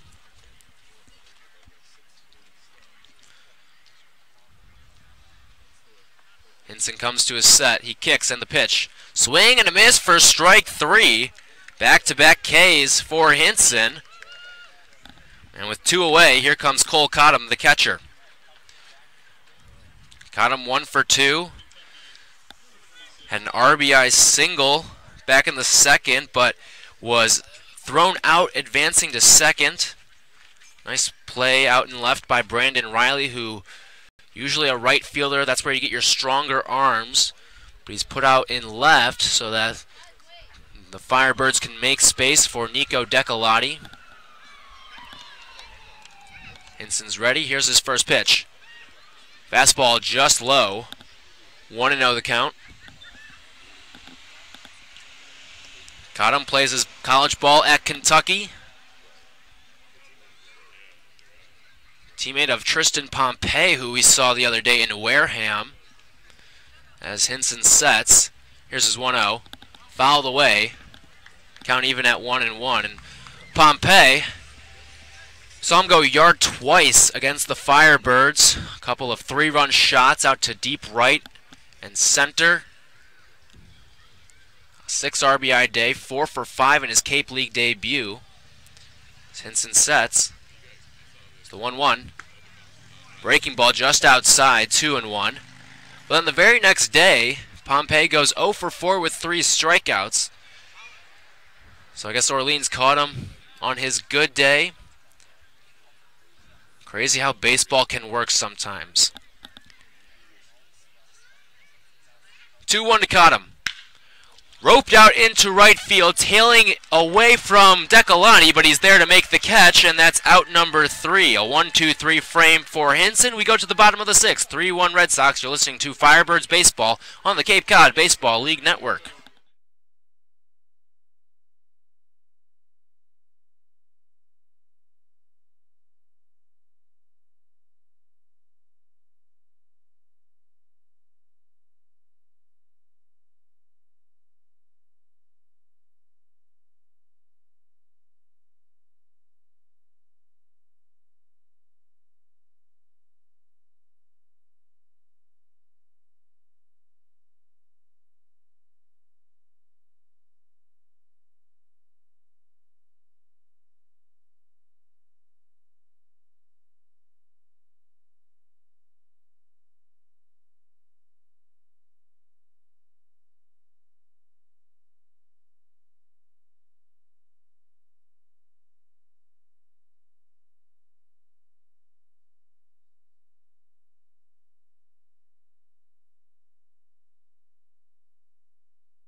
On to the bottom of the 6th inning, 3-1. Red Sox lead over the Firebirds here at Eldridge Park.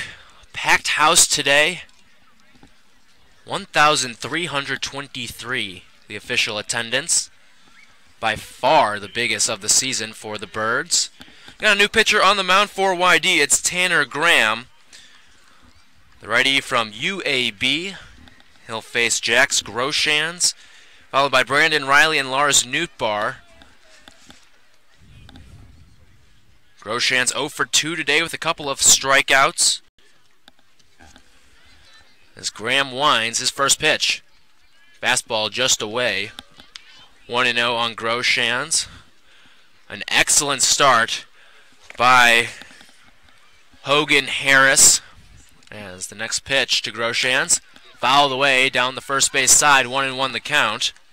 5 innings, 2 hits, 1 run. It was earned.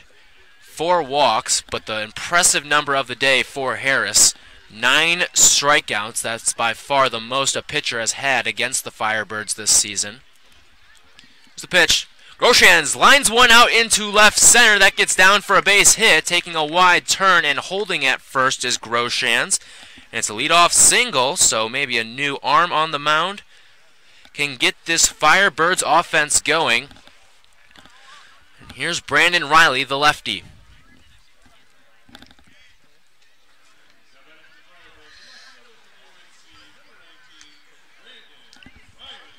Riley 1 for 2 today, walked and scored the lone Orleans run. Also struck out in the 3rd. Groshans not one to steal very much. No successful attempts as the first pitch. Outside corner for a strike on a fastball. We've seen that outside corner be a generous spot for pitchers today. We've seen it in the past too.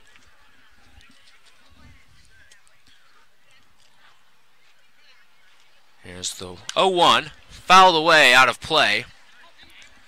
And Riley quickly down 0-2.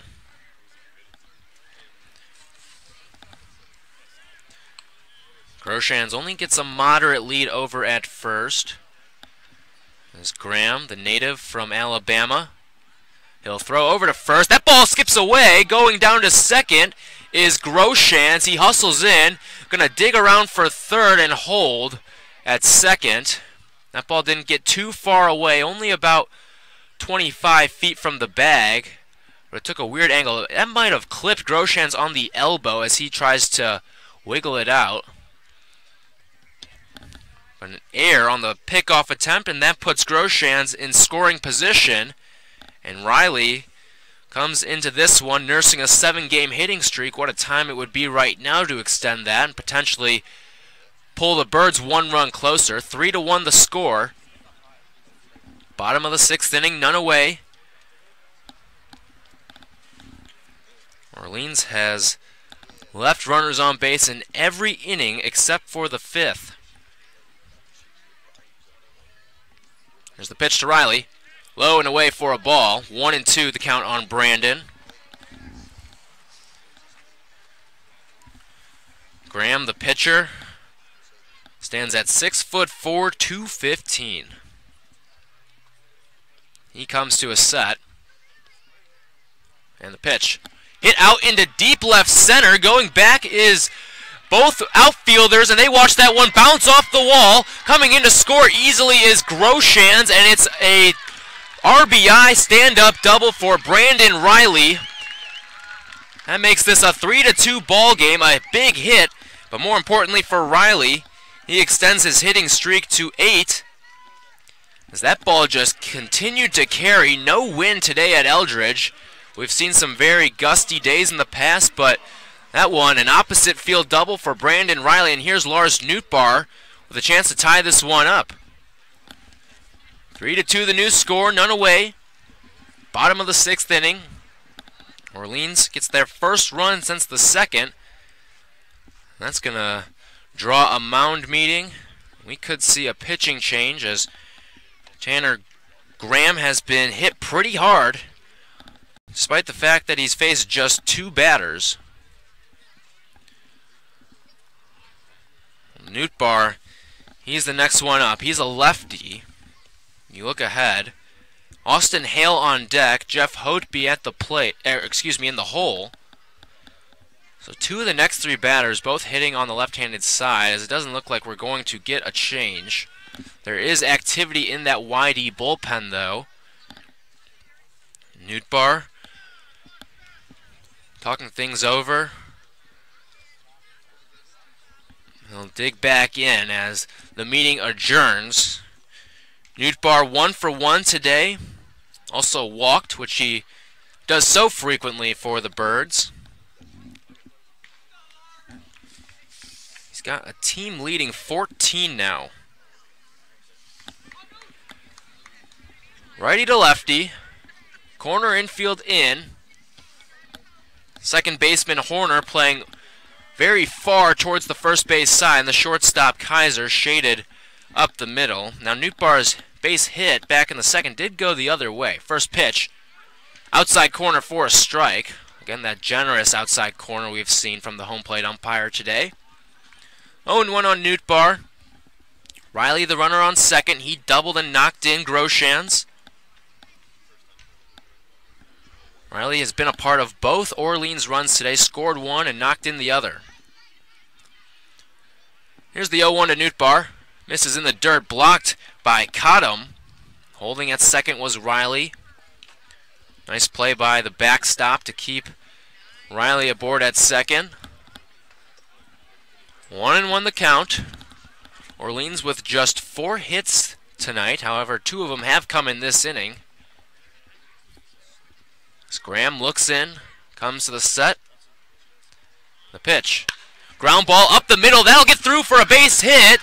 Being held at third is Riley as that outfield grass, very thick, slows down the balls as McKenna had a hard charge in it from center field.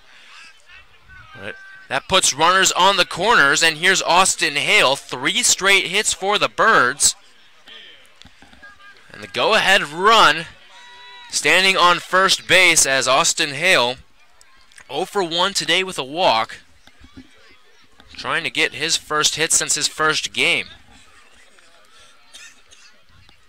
He digs in on the right side against the righty Graham.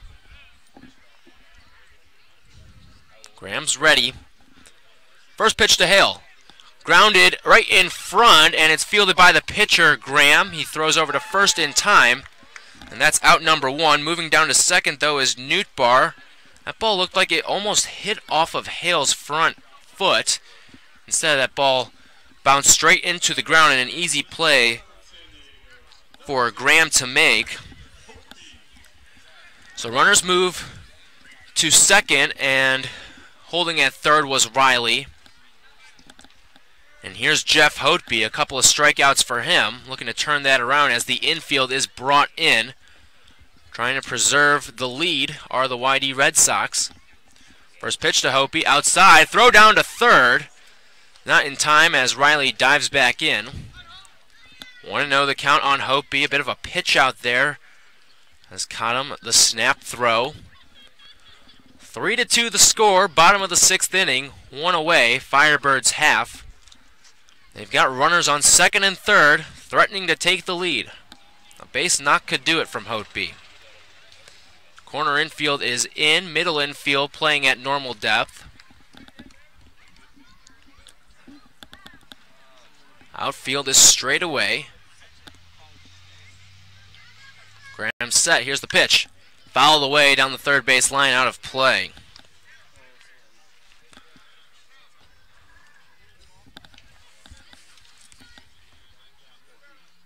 Orleans has won 7 of its last 9 games. Looking to make it 8 of the last 10 tonight. They'll have to mount the comeback, though. Here's the 1-1 to Hotby. Swing and a miss as Cottom almost threw down to second, faked it. 1-2 the count on Hotby. Getting back to that comeback Orleans would have to make. They've already won 2 games via the comeback. Again, the last one being a big one against Chatham right here at Eldridge Park A Cesar Salazar go-ahead home run was the one that gave the Firebirds the win over the Anglers. The 1-2 to Hopi. This is just inside for ball 2. That one, as Graham missed his spot, forced Cottom to come across his body. Not going to get a lot of called third strikes that way. 2-2 on Hopi, 1 away, runners on second and third. 3-2 Firebirds trail. Here's the pitch. Grounded over towards the first base side. Coming in to score safely is Riley, and it's an RBI ground out as Graham threw over to first. And we're all tied up here at Eldridge Park, so Hopi gets the job done. 1-3 on the putout. Couple of ground balls, short ground balls to the pitcher, and here comes Jimmy Herron with a chance to give the Firebirds a lead. The go-ahead run standing 90 feet away in Lars Nootbaar. Herron, 0 for 2 today, has been on base twice though, reached on an error back in the first, also an RBI walk with the bases loaded. First pitch to Jimmy, fouled back into the screen. 0-1 on Herron. Now, mentioned earlier in the frame, Riley came in with a 7-game hitting streak, which he just extended to 8 with a double. Herron with an 11-game hitting streak. Now would be an ideal time to add on to that. The pitch gets away from the catcher. Coming in to score is Nootbaar, and he'll come in standing up, and the Birds have a 4-3 lead. A 3-spot hung on this inning against Tanner Graham, as Jimmy Herron, now with the bases clear and 2 away, doesn't have the same pressure of trying to knock in the run.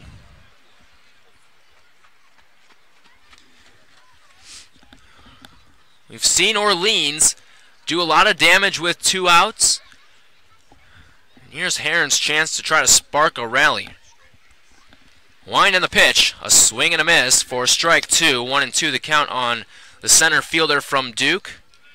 Kaiser, the shortstop, shaded towards that left side. Quintana, the third baseman, hugging the line. 1-2 to Herron. Swing and a miss on a check swing. Herron didn't think so. Wanted the appeal down to first, but that's strike 3. And that is out number 3 as well. But the Birds hang a trio on the board. We go to the 7th inning. 4-3 Orleans retaking the lead. You're listening to Firebirds Baseball on the Cape Cod Baseball League Network.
Back at Eldridge Park, new score. Orleans on top 4-3 as the Firebirds get 3 in the bottom of the 6th. A couple of hits to start the inning, followed by a wild pitch. Throwing the ball around the diamond, and that's what's given the Firebirds the lead. JT Hinson on for another inning of work. First pitch in there for a strike to Luke Miller.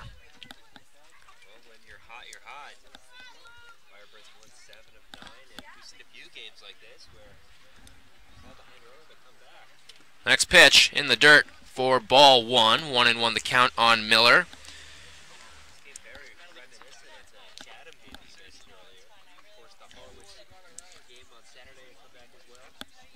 A pitch. Breaking ball in there for a strike. Miller didn't think so as he lifts his head.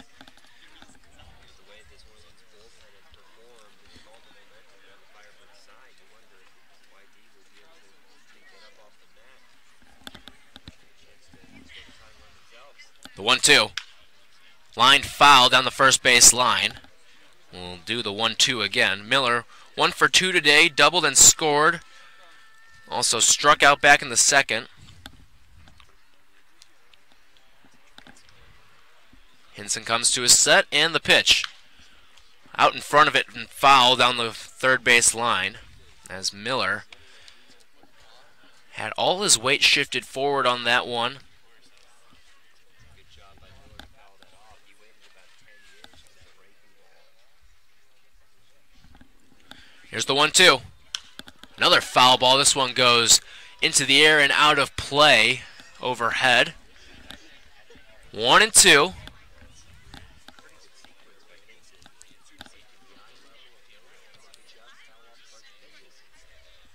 Here's the pitch. Another foul ball overhead as Hinson out in front of that one. He's gotten Miller to reach at a number of balls in this at-bat. Let's see if he changes things up with the speed. Maybe a high fastball right here. Looked like Hale was setting up high on the last pitch. Here's the pitch.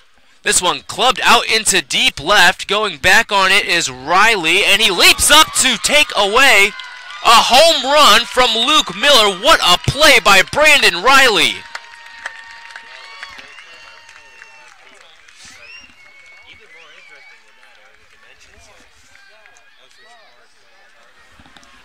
Just kind of with one hand, switched it into left field.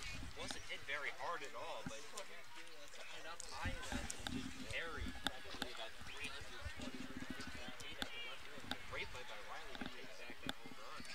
Here's Connor Kaiser, the righty. First pitch, a fastball in there for a strike. And right before that pitch, Miller tried to call time as Hinson was trying to change up his speed to the plate. Here's the 0-1 to Kaiser. Breaking ball, swing and a miss for strike 2. And I'm surprised that ball went as far as it did. Miller, as soon as Hinson lifted his leg, only had one hand on the bat, as he still had that backhand up calling for time, wasn't granted it by the home plate umpire, and still hit that one pretty far. The pitch, foul away overhead, 0-2 the count. One away in the top of the 7th, 4-3 Firebirds over the Red Sox. The third meeting between these two teams. YD owns a 2-0 series lead at the moment as Hinson kicks the pitch. Misses low as that ball squirts out of the mitt of Hale. 1-2.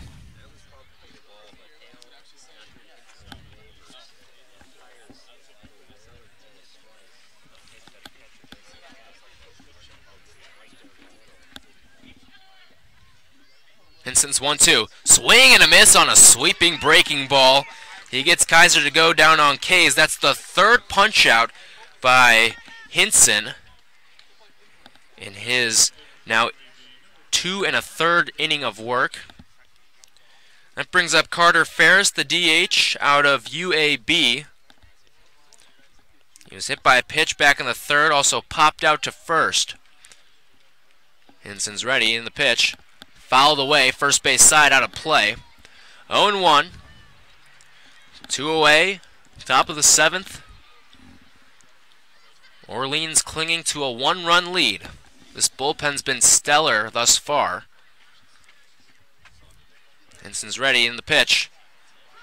Fastball in the side corner for a strike, 0-2.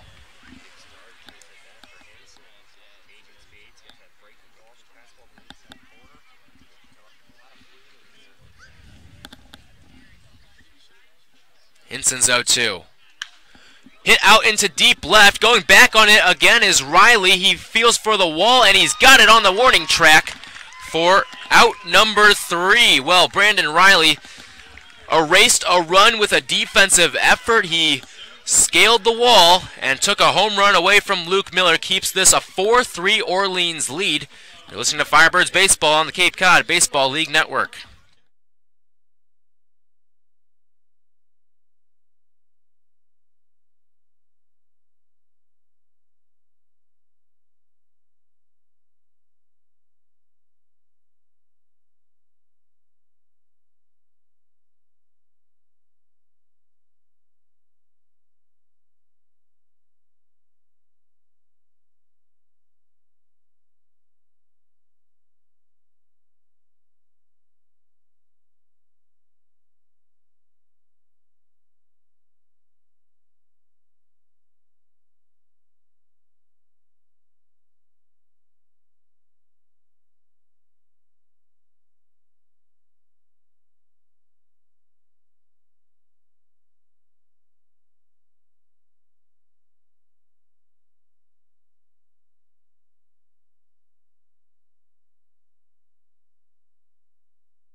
Eldridge for the bottom of the 7th inning. Orleans looking to tack on some insurance runs. 4-3 the Firebirds lead.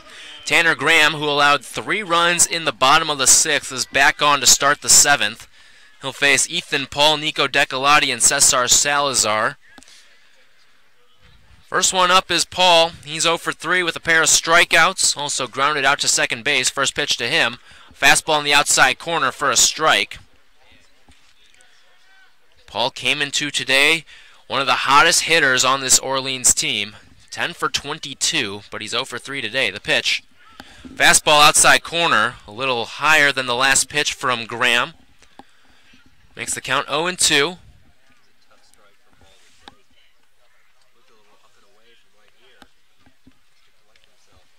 Graham's 0-2. Just a bit outside. 1-2 the count.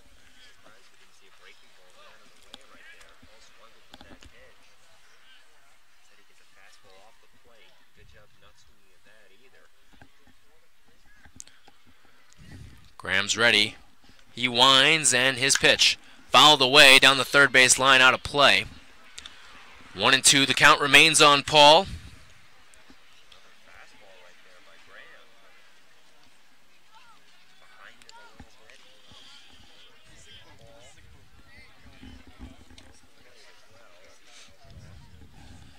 One-two pitch. Fouled straight back as Paul stays alive off of that pitch. 1-2 for Ethan.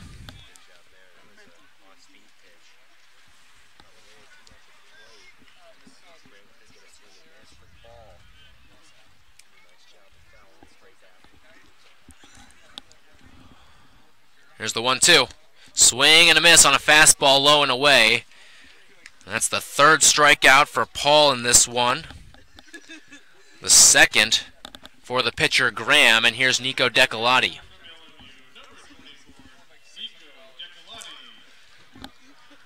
Decolati is 1 for 3.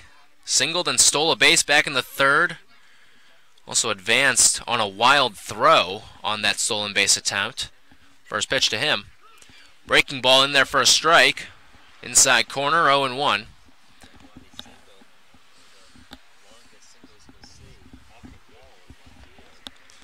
The 0-1. Skied foul down the first base line, out of play into the parking lot at Eldridge. 0-2 on Nico.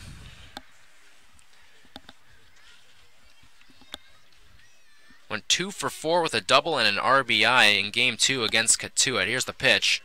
Fastball outside, 1-2.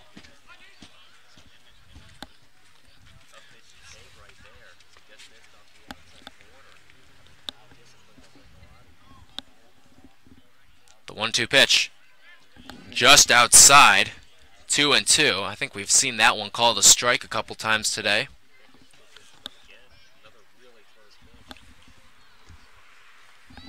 The pitch. Ground ball left side. Coming in and grabbing it is the third baseman Quintana. His throw over to first is just in time as it beat Decolati by about a step. 5-3 on the putout. And here's Cesar Salazar with 2 away.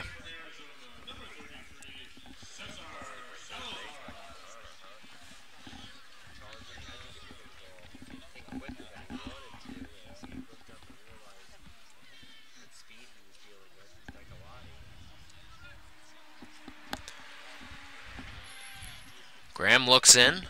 Here's his first pitch to Salazar. Hit out into left field. Getting under it, though, is Miller, and he's got plenty of space to make the play for out number 3. Well, that wraps up the 7th inning. Firebirds go down quietly, but still hold the lead. 4-3 Orleans. You're listening to Firebirds Baseball on the Cape Cod Baseball League Network.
4-3 the Firebirds lead as we begin the 8th inning. New man on for Orleans. It's the closer, Josh Hyatt, looking for the 6-out save, as he'll face the top of the order, starting with Alex McKenna, followed by Nico Horner and Carlos Cortez. Well, another impressive outing from J.T. Hinson.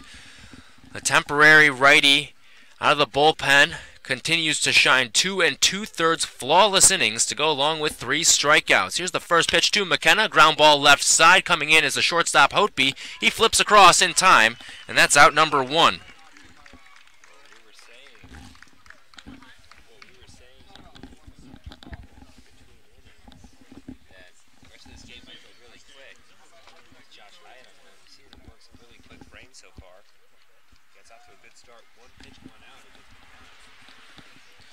That's exactly what Hyatt was looking for out of the gate. Here's the first pitch. That's too tall on Nico Horner, second baseman from Stanford. He's 1 for 3 today. A single and a fielder's choice that scored a run. Next pitch, fastball for a strike. Also popped out on the infield to short. Hyatt, the righty from North Carolina, winds, and the pitch roped out into left. Coming in, though, is Riley, and his UNC teammate makes the catch for out number 2. Seen a couple really hard hit balls out of the left field. Right there, just hit right at Riley. It's a big out. Horner, one of the better hitters in the lineup. Get another one right here with Cortez. 2 out. Hyatt's first pitch to Cortez, outside for ball 1. Hyatt trying to pick up his 4th save of the season. Again, we're just in the 8th, though. 2 away. 4-3 Firebirds as a ground ball right side. It's there for Paul, the second baseman, and he throws over to first. And a 1-2-3 inning for Hyatt as he tries to keep this Orleans lead intact. We go to the bottom of the 8th inning. 4-3 Firebirds lead. You're listening to Orleans Baseball on the Cape Cod Baseball League Network.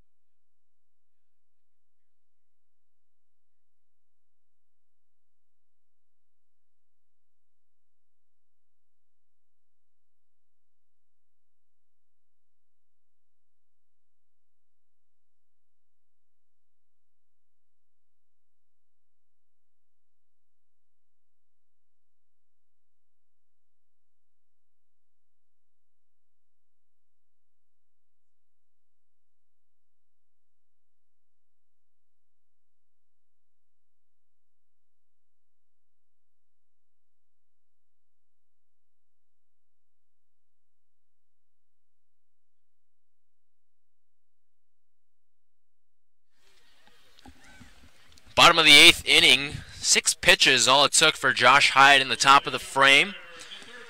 That brings up the Orleans half of the inning. It's Jax Groshans. He'll be followed by Brandon Riley and Lars Nootbaar. This is where Orleans started its rally back in the 6th inning. The same 3 guys coming to the plate. Groshans singled out to left and came around to score. Tanner Graham still on the mound. The first pitch fouled away. Right overhead, 0-1 the count on Jax. It's 1 for 3. I mentioned the single also has struck out twice. Graham, the righty, against Groshans, the righty. Here's the pitch. Ground ball left side, fielded by the shortstop Kaiser. He throws over to first in time. That's out number 1.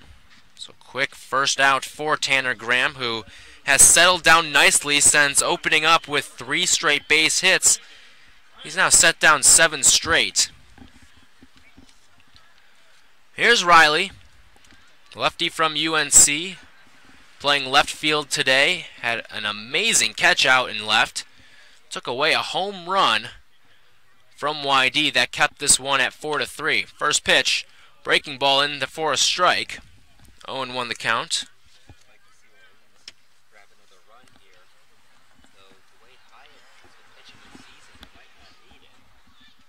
The 0-1 in the dirt.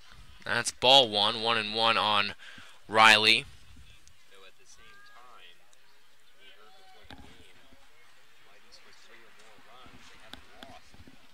Next pitch, hit out into left. Coming in is Miller, and he camps under it for out number 2. So Riley hit that one to the man who he took a home run away from, and there's no way Miller was going to drop that one. That brings up Lars Nootbaar, the lefty.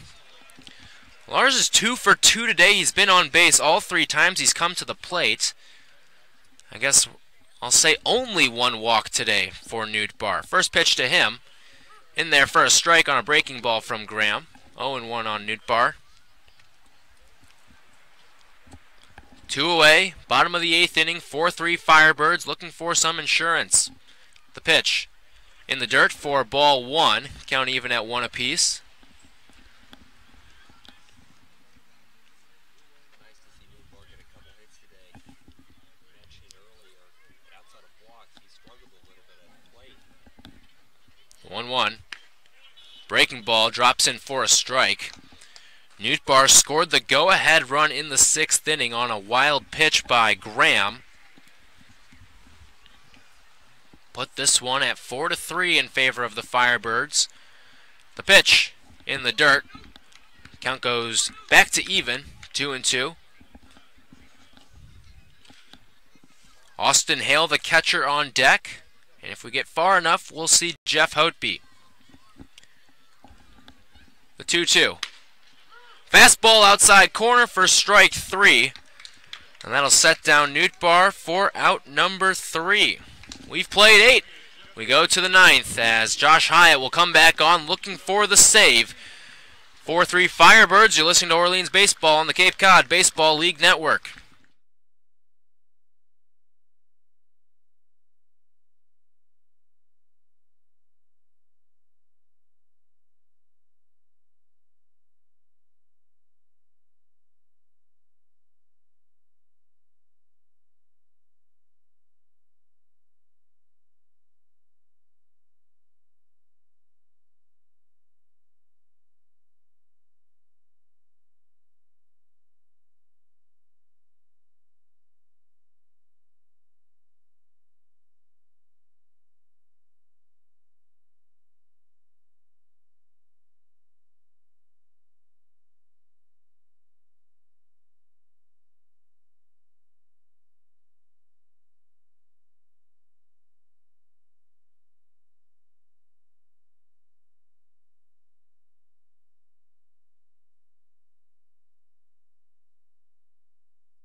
On to the 9th inning, Orleans clinging to a 4-3 lead as Josh Hyatt on for his 2nd inning of work, trying to slam the door for his 4th save on the season. He'll face 4-5-6, starting with Nick Quintana. First pitch to Quintana in the dirt. That's ball 1.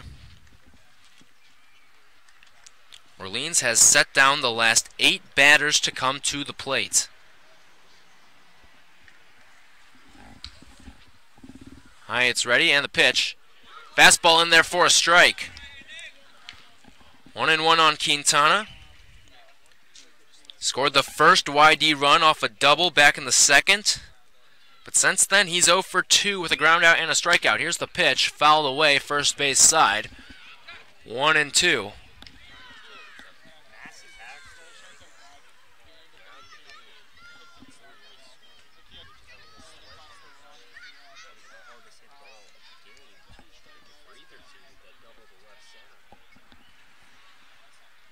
Hyatt winds. Here's his 1-2.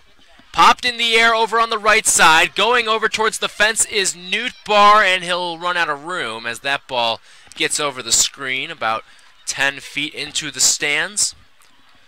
Quintana with new life at the plate. Lights are in full effect here at Eldridge for this top of the 9th inning. Wind starting to pick up a little bit out to center as Hyatt winds, and the pitch blocked by Hale in the dirt. 2-2. Very nice block by Hale. Sliding over the lefty batter's box. Pitch you have to block, especially if Quintana goes after it. As long as you keep it in front of you, you've got an easy throw down to first base. Hyatt's 2-2. Cracked out to right, tailing foul as that ball just gets out of play. Loud foul ball there from Quintana. Long black hair coming out of the back of his helmet. The righty from Arizona in the batter's box against the righty from UNC. The 2-2. Inside corner, strike 3, got him looking. That's the first strikeout for Hyatt on the night. And that brings Alfonso Rivas to the plate. Crowding the plate just a little bit, got him to back off. Ball came back and caught the inside corner. To be fair to Quintana, though, we've seen kind of a wishy-washy strike zone on the corners tonight. One away, and the first pitch to Rivas outside. 1-0 on Alfonso. He's 0 for 3. Pair of groundouts and a strikeout. Hyatt winds. Here's the pitch. Hit out in the air to left. Moving towards the line is Riley. He camps under it, and that's out number 2. So quickly 2 away. That brings Cole Cottom to the plate.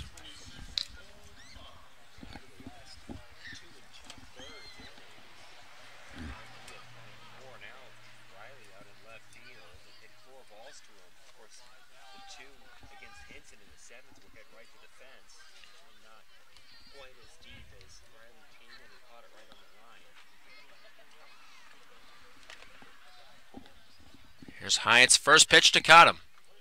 Fastball just a bit away for ball 1. YD has not recorded a hit since the 4th. Next pitch to Cottom. Foul the way, first base side out of play.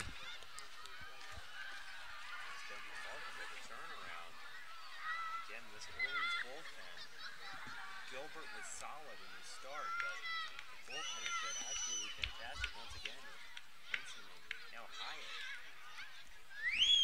The pitch, swing and a miss for strike 2. 1-2 the count on Cottom. Good breaking ball.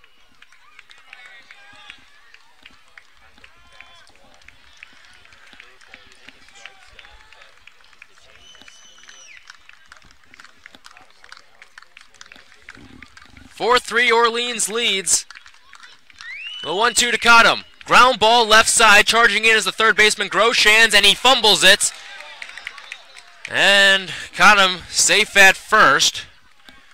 The 2-out air on the third baseman Groshans. We've seen him have a little bit of difficulty today. And with 2 away, we're going to get a pinch runner in for YD. Into the game comes Dominic DiRenzo. No stolen bases for DiRenzo. DiRenzo listed as a catcher for Oklahoma. Interesting choice in pinch runners. They have been different for another catcher. Cottom. So the tying run on first for the Red Sox. Here comes Luke Miller. Had a home run taken away from him as the first pitch upstairs. 1-0 on Miller. You're absolutely right, Tyler. We've had some. Groshans has had some issues over at third base today. That one was a tough play. You would have had to hurry the throw. It wasn't hit very hard.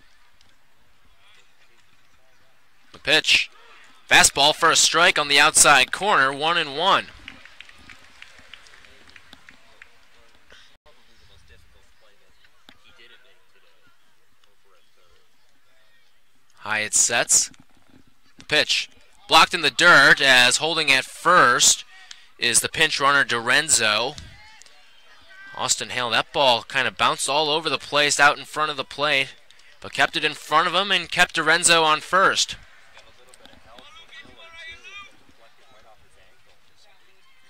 There's the pitch. Grounded foul towards the backstop. Count moves to 2-2.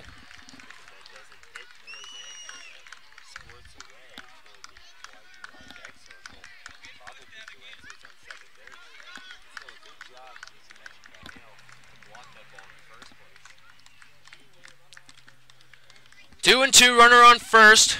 4-3 Orleans as the first pitch, next pitch rather. Inside, almost hits Miller on a breaking ball.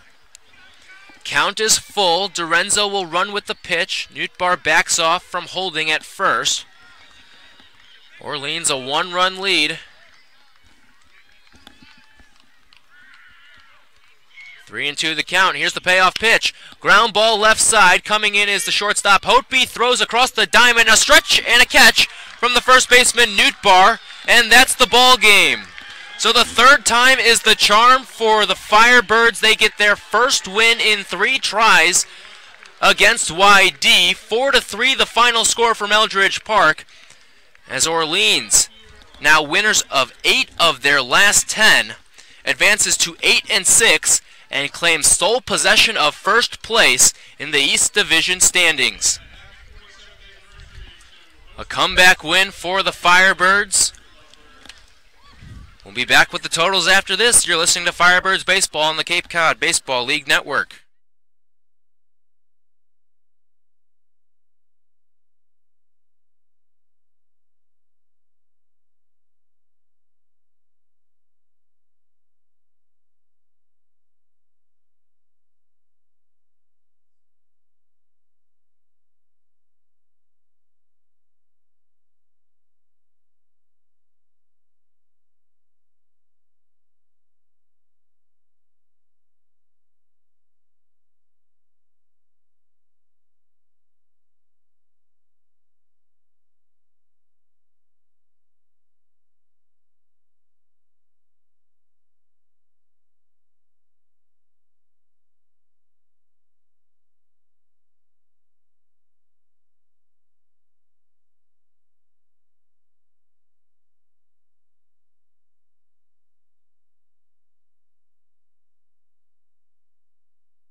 Wrapping things up here from Eldridge Park. Again, 4-3 as Orleans comes from behind with a big 3-run 6th inning to take this one over YD.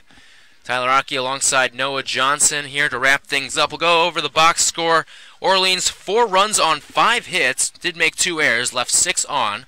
Meanwhile, YD 3 runs also on 5 hits, 3 errors in the field, 4 left on base. A sloppy game defensively for both teams. But in the end, it's the Firebirds that come out of this one on top. Yeah, absolutely. Something we've been preaching so far this season is make the most of your opportunities if you're Orleans. They left 6 runners on base in this game, much better than what we've seen. But really, the only point here is that they were all in the first 4 innings, did not leave anyone on base in the last 4 innings, including in the 6th when they scored 3 of their 4 runs to take the lead. And, you know, that was a very good 6th inning. They took advantage of Tanner Graham, who looked a little cold coming into the game after Hogan Harris put together a really great start. He struck out 9, worked around 4 walks. A couple big hits in the inning, singles by Groshans and Newbar. Riley with a double as well. So, it's another comeback win, another really solid win for Orleans. And I think seeing a team that started off pretty roughly, pretty weak, but has recovered, and I think we'll finally see the true colors of this team. And that's a team that has remarkably, based on how the season started, taken first place in the East Division with 8 wins, which is the most in the history, and 16 points. Well, and you mentioned how this team's coming together. It really starts with the bullpen. Look at today's line. 4 2/3 hitless, no walks, 1 base runner allowed on an error that came in the 9th inning, and then 4 strikeouts. JT Hinson, he went 2 2/3, and then Josh Hyatt got the 2 inning save. And both of these guys have come in and just made their mark. Now, Hyatt's a contract player. His spot in the rotation is pretty safe as a closer, but JT Hinson's a guy coming in as a temporary guy from Florida Southern, a D2 school, and he comes in and he has looked absolutely magnificent against some of the best talent you'll see in college baseball. Yeah, absolutely. Just a great, outside of Hyatt, probably the most impressive pitcher out of the Orleans bullpen. You can throw Cody Deason in there as well. But, I think for my money, he's earned his stay. I mean, he leads the team in appearances. He's appeared in 6 games. It's more than any other pitcher on the staff. He's thrown 8 2/3 innings out of the bullpen. He's allowed 1 run all season. Again, no runs today, and he was perfect today. 2 2/3 innings. He recorded all 8 outs without allowing a base runner. Struck out 3 along the way. He was great. But let's not really downplay what Logan Gilbert did tonight, because he didn't have his best stuff, clearly, but he did a nice job of working out of jams. It could have been a lot worse than 3 runs. Especially bringing up the 3rd inning when he stranded a pair. He stranded runners on 2nd and 3rd in that inning after allowing an early run. His error by Groshans didn't help him out either. He did a nice job of staying composed, even only throwing 4 1/3 innings, certainly, and the kind of start that he was hoping for. But I think what he did to start the game is commendable. And of course, as you mentioned, the bullpen came in and was just dominant again. Well, Noah, that's all we have for today. Again, the final 4-3. The Firebirds take it and take over first place from the Red Sox in the process as they pick up points 15 and 16 today. Advanced to 8 and 6 on the season and winners of 8 of their last 10. The hottest team in the CCBL. Well, that's going to do it for us here from Eldridge Park. We'll be back tomorrow from Catuit. Game time at 5. We'll be on the air at 4:50 to kick things off. For Noah Johnson, I'm Tyler Rocky. Again, the happy final from Eldridge, 4-3 Firebirds. We thank you for listening and have a great night.